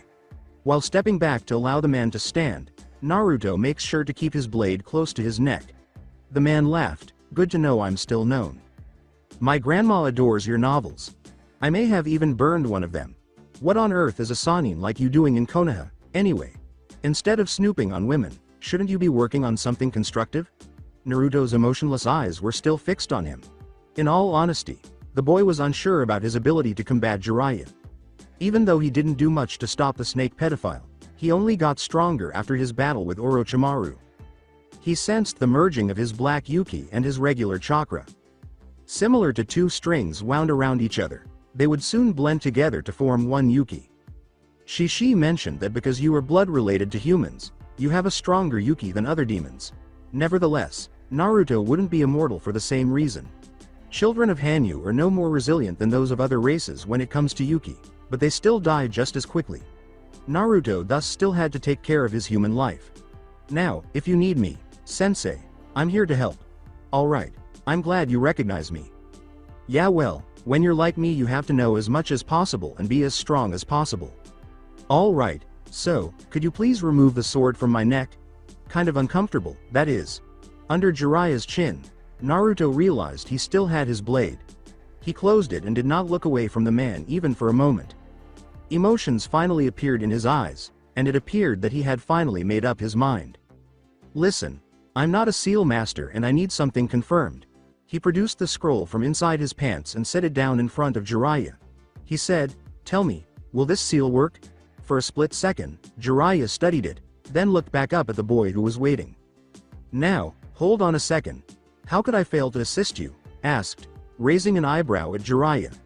He never performed services for free, especially not for an unknown child. Even so, this one felt uncannily familiar. Along with a quizzical look, Naruto's eyes went back to being emotionless. He then rolled up the scroll, put it away, and stood up to approach Jiraiya. Wait, what are you? Good luck, pervert. With his shadow hanging over Jiraiya, Naruto mumbled. Hot Springs. Section for women. After a rather difficult day of returning from training ground 44, Kurenai and her friend Anko were unwinding in the hot springs.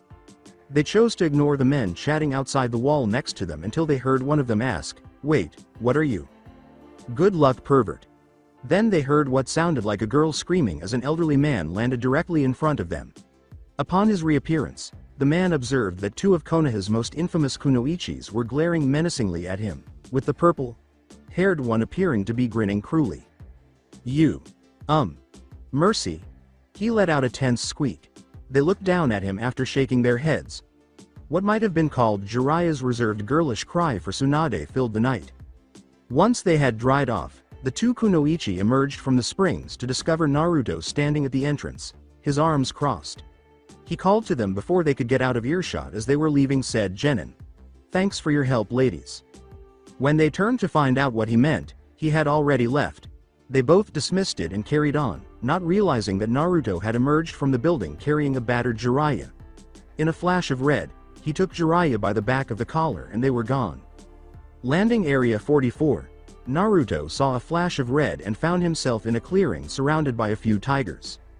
They appeared ready to attack him and Jiraiya, but they stopped when they recognized the true identity of the attacker. They already knew who was pretty much in charge of the entire forest. Since he was a young child, Naruto has spent most of his time fending off the various creatures. They respected him as a result, and were afraid of him. They have witnessed him murder dozens of animals with only a few gestures, a few blows to the blade, or even his own hands. It was no wonder he gained the Taiga's respect. They weren't particularly fond of him. It resembled tolerance more. It was as simple as that. He didn't bother them, and they didn't bother him. Naruto turned to face the man, who appeared to have passed through a meat grinder and was twitching a little. However, a meat grinder might have been more pleasant. Before he spoke, he practically shoved the seal into Jiraiya's face. Just tell me if it'll work or not. Jiraiya complained about his annoying godsons. It was probably a bad idea to do that. Abruptly, Naruto materialized in front of him, snatching his neck. What the heck was that? Jiraiya, talk, with anger, Naruto demanded. Jiraiya muttered, well, you see, I'm kind of your godfather. As soon as he said that, he was propelled and hurtled in the direction of a tree, but he did witness Naruto materialize momentarily before being kicked in a different direction. After sending him skyward, Naruto reappeared and struck him from a different angle. For a while, Jiraiya was struck in all directions and at all speeds, much like a pinball. Jiraiya was on the verge of sweet consciousness after enduring this abuse for an additional 3 minutes. But at that moment, Naruto stopped and refused to allow him to experience the joy of going dark. He collapsed to the forest floor, with Naruto coming to rest a short distance away. You're trying to tell me that, despite having a guardian the entire time, he abandoned me? You awfully big asshole. Angry, Naruto roared at the man. Please, end Naruto. I had to maintain the direction of my spy network. When the man attempted to reason, Naruto just grew more menacing. Has it ever once occurred to you to pay me a visit? I only ever asked for someone who would support me. I never asked for much, however. I guess I would rather you didn't show up. At least I don't need you as a guardian because I found my mate when I was 6. Tell me now, will the seal function? Naruto yelled at the man in a rage. Jiraiya glanced at the seal, nodding. If he hadn't been so terrified, he would have been amazed at the seal's advanced capabilities and perhaps even praised them. Yes, indeed. It will function flawlessly, stumbled Jiraiya, returning the scroll to the young man. After giving a nod, Naruto rolled up the scroll and started to leave. Jiraiya, his entire body hurting, let out a breath he didn't know he had and rested on the ground. As soon as he was at ease, he started criticizing himself because he felt so full of guilt. Naruto was correct. A simple follow up would have been appropriate. He could almost feel Kushina repeatedly kicking him in the shade while Minato's lifeless, ghostly hands choked him. I'm a moron. I apologize, Minato. Jiraiya thought miserably. I wouldn't blame you if you made a hole in the Shinigami's stomach and hunted me down for all eternity. Even if it was his last act, he silently vowed to find a way to make up for his transgression against Naruto. The seal he witnessed Naruto creating then entered his mind. It appeared to be that seal in the middle. When Jiraiya saw what the boy was doing, his eyes popped open. Jiraiya exclaimed, Naruto, as she painfully stood up and hurried to catch up with Naruto. When Naruto heard Jiraiya call his name, he was already outside the forest. It appears that the elderly man has finally grasped what I was doing. Unfortunately, Naruto casually considered. Even after Jiraiya caught up to him and put an arm around his shoulder to stop him, he continued to walk. Are you crazy, Naruto? Are you aware of the potential uses for that seal? Asked Jiraiya, appearing a little irate. Indeed. I want to thank you right now for confirming my theory for just that reason. Let's just say that I really needed this and we're even. Carelessly, Naruto said. Even after Jiraiya stepped in front of him and around the man, he kept walking. Naruto, please think again about this. You cannot let that go, Mon. He only got as far as that before Naruto turned to face him, his pupil red and eyes black. Jiraiya, go ahead. Declare it. Say it so I can get rid of you. Naruto made a threat. You have no idea who I am, trust me. I propose. No, I forbid you from referring to Kyuubi in that manner. Because you would know that I adore Kyuubi if you even took the time to speak with Hokage. Sama. Thus, refrain from speaking about her unless you want to incur my wrath. Naruto appeared to have a darker body. Even in the middle of the day, the formerly sunny sky seemed to be covered in clouds. Still, his attention was drawn to the shadows surrounding Naruto. If the eyes and mouths were any indication, they appeared to be living beings. And they were staring at him as if he were a brand new chew toy, which would unnerve anyone. When the shadows tried to choke on Jiraiya, he shivered nervously and said, did you just imply that Kyuubi is a girl? Indeed. Is there a problem with that? In all honesty, Naruto didn't give a damn about Jiraiya's opinion. From now on, don't bring up Q-chan ever again. I refuse to put up with remarks made about the people I care about. As the shadows moved away and Naruto became normal again, he spoke firmly. For the time being. But seriously, I appreciate you informing me that the seal will function. Before Q-chan dies, I have to free her as quickly as possible. Okay. Happy to be of assistance. Hi, should you ever require training? I'll think about it. After interrupting, Naruto quickly vanished, leaving Jiraiya in that position. A state namikaze. When Naruto entered the master bedroom, Akio was smiling and snuggled under the covers, her lovely face lit up by the moon. For an instant, he lost consciousness of his presence and grinned at her sleeping figure. His face was serious and a small snore on the back of his head reminded him of his job. He ran to his father's office and sat down fast on an enormous pillow that his father had kept there especially for meditation. He then assumed the lotus posture and started to meditate. He quickly discovered himself in the well-known mental forest. He glanced around, but Kyuubi was nowhere to be found. Going back to what needed to be done, he ran to the big red tree that held Kyuubi's Yuki. However, he stopped when he got there, and his heart skipped a beat. What the heck, what's happening? Naruto pondered. Kyuubi appeared to be losing its red tree. Oh no, I have to move quickly. or Kyuubi will never wake up. Naruto yelled as he dashed in the direction of the tree. The kanji for seal was originally carved on the bark, but it later changed to resemble the seal on Naruto's abdomen. As he extended his hand to alter it, something grabbed him, causing his vision to go black. Slowly, Naruto turned around. He looked at the man who had always been an inspiration to him, and the one who, without realizing it, had made his life difficult. Hello. 2.san. Naruto muttered. He was dwarfed by the man standing behind him, who appeared to be an older version of himself. He had a nice face, blue eyes, tanned skin, and blonde, spiky hair. He was dressed in a white coat with red flames on the bottom and the kanji for fourth. On the back, black ninja sandals, gray shinobi pants, a jonin vest, and black long sleeve shirt. He wore a black headband, resembling Naruto's, around his forehead. Overall, he appeared just as he did when he passed away. The Yondaime Hokage gave Naruto a perplexed glance. Naruto, please don't do that again. I have no idea what you're doing. Please refrain from releasing the Kyuubi. I adore 2.san. I have to set her free. When I removed the seal that was placed over this one, I believe I damaged something on the seal. She is currently dying much more quickly, said Naruto. Minato Namikaze was surprised by Naruto's beseeching expression. Please. You're not getting it. I adore Kyuubi. Minato was now perplexed and had the wrong notion in his mind. No, Dad, I'm not gay. I sigh. Chan is a woman in real life. Oh.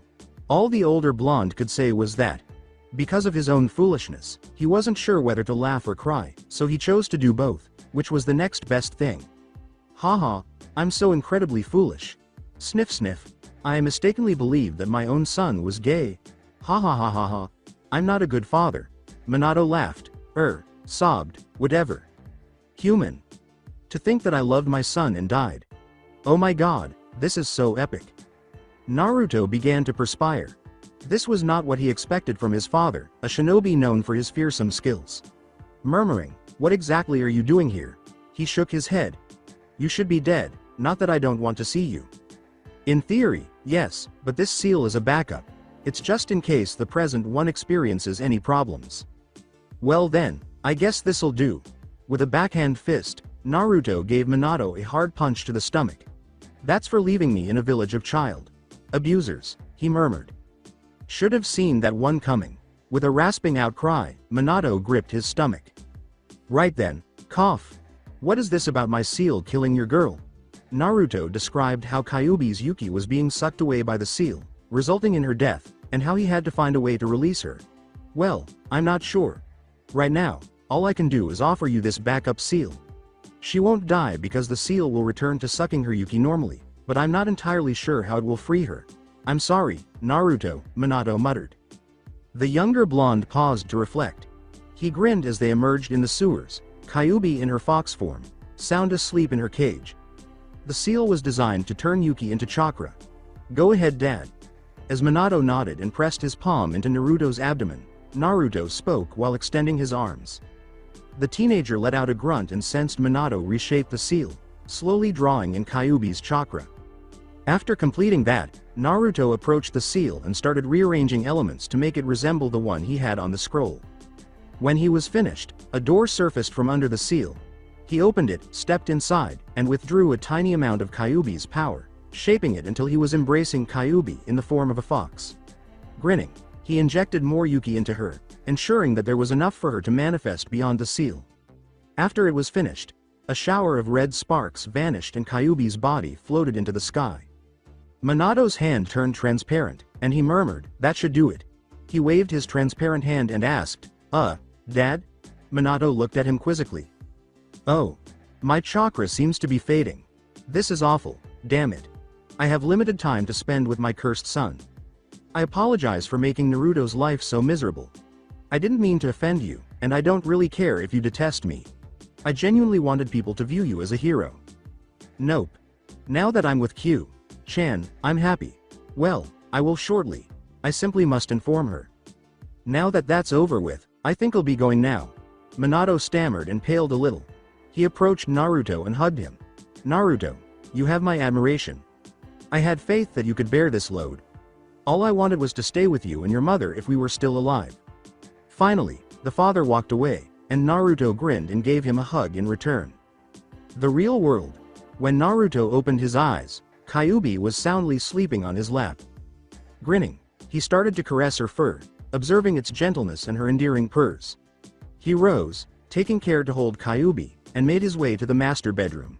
He crawled in there, put Kyuubi next to Akio, and let sleep take over while he slept with his vixens. The Namikaze family was in for a very interesting day tomorrow.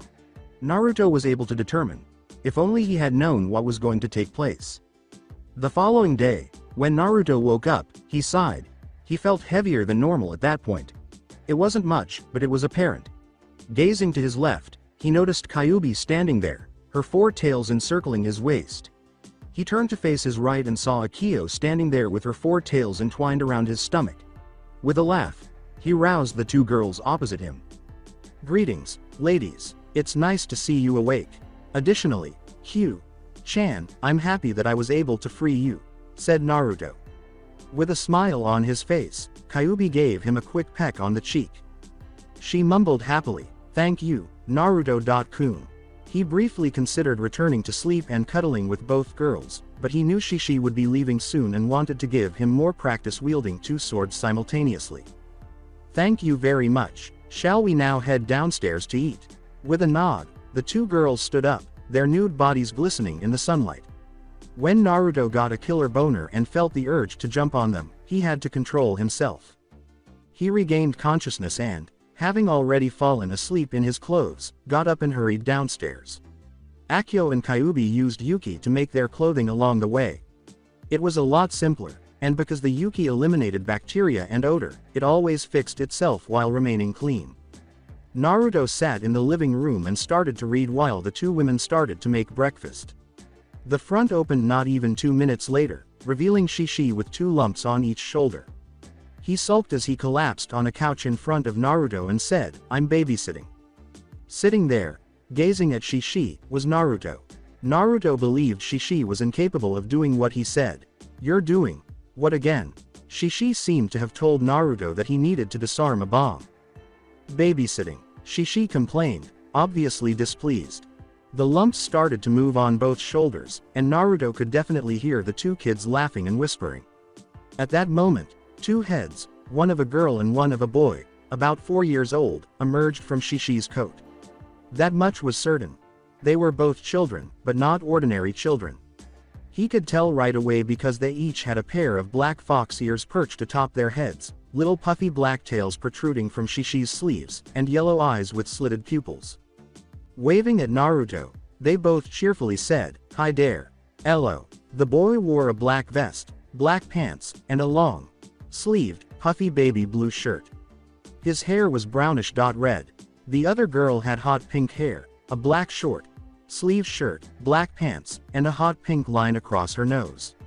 Both appeared to be quite active and were barefoot. Naruto. Meet the twins, Nalil and Shippo, who are the youngest.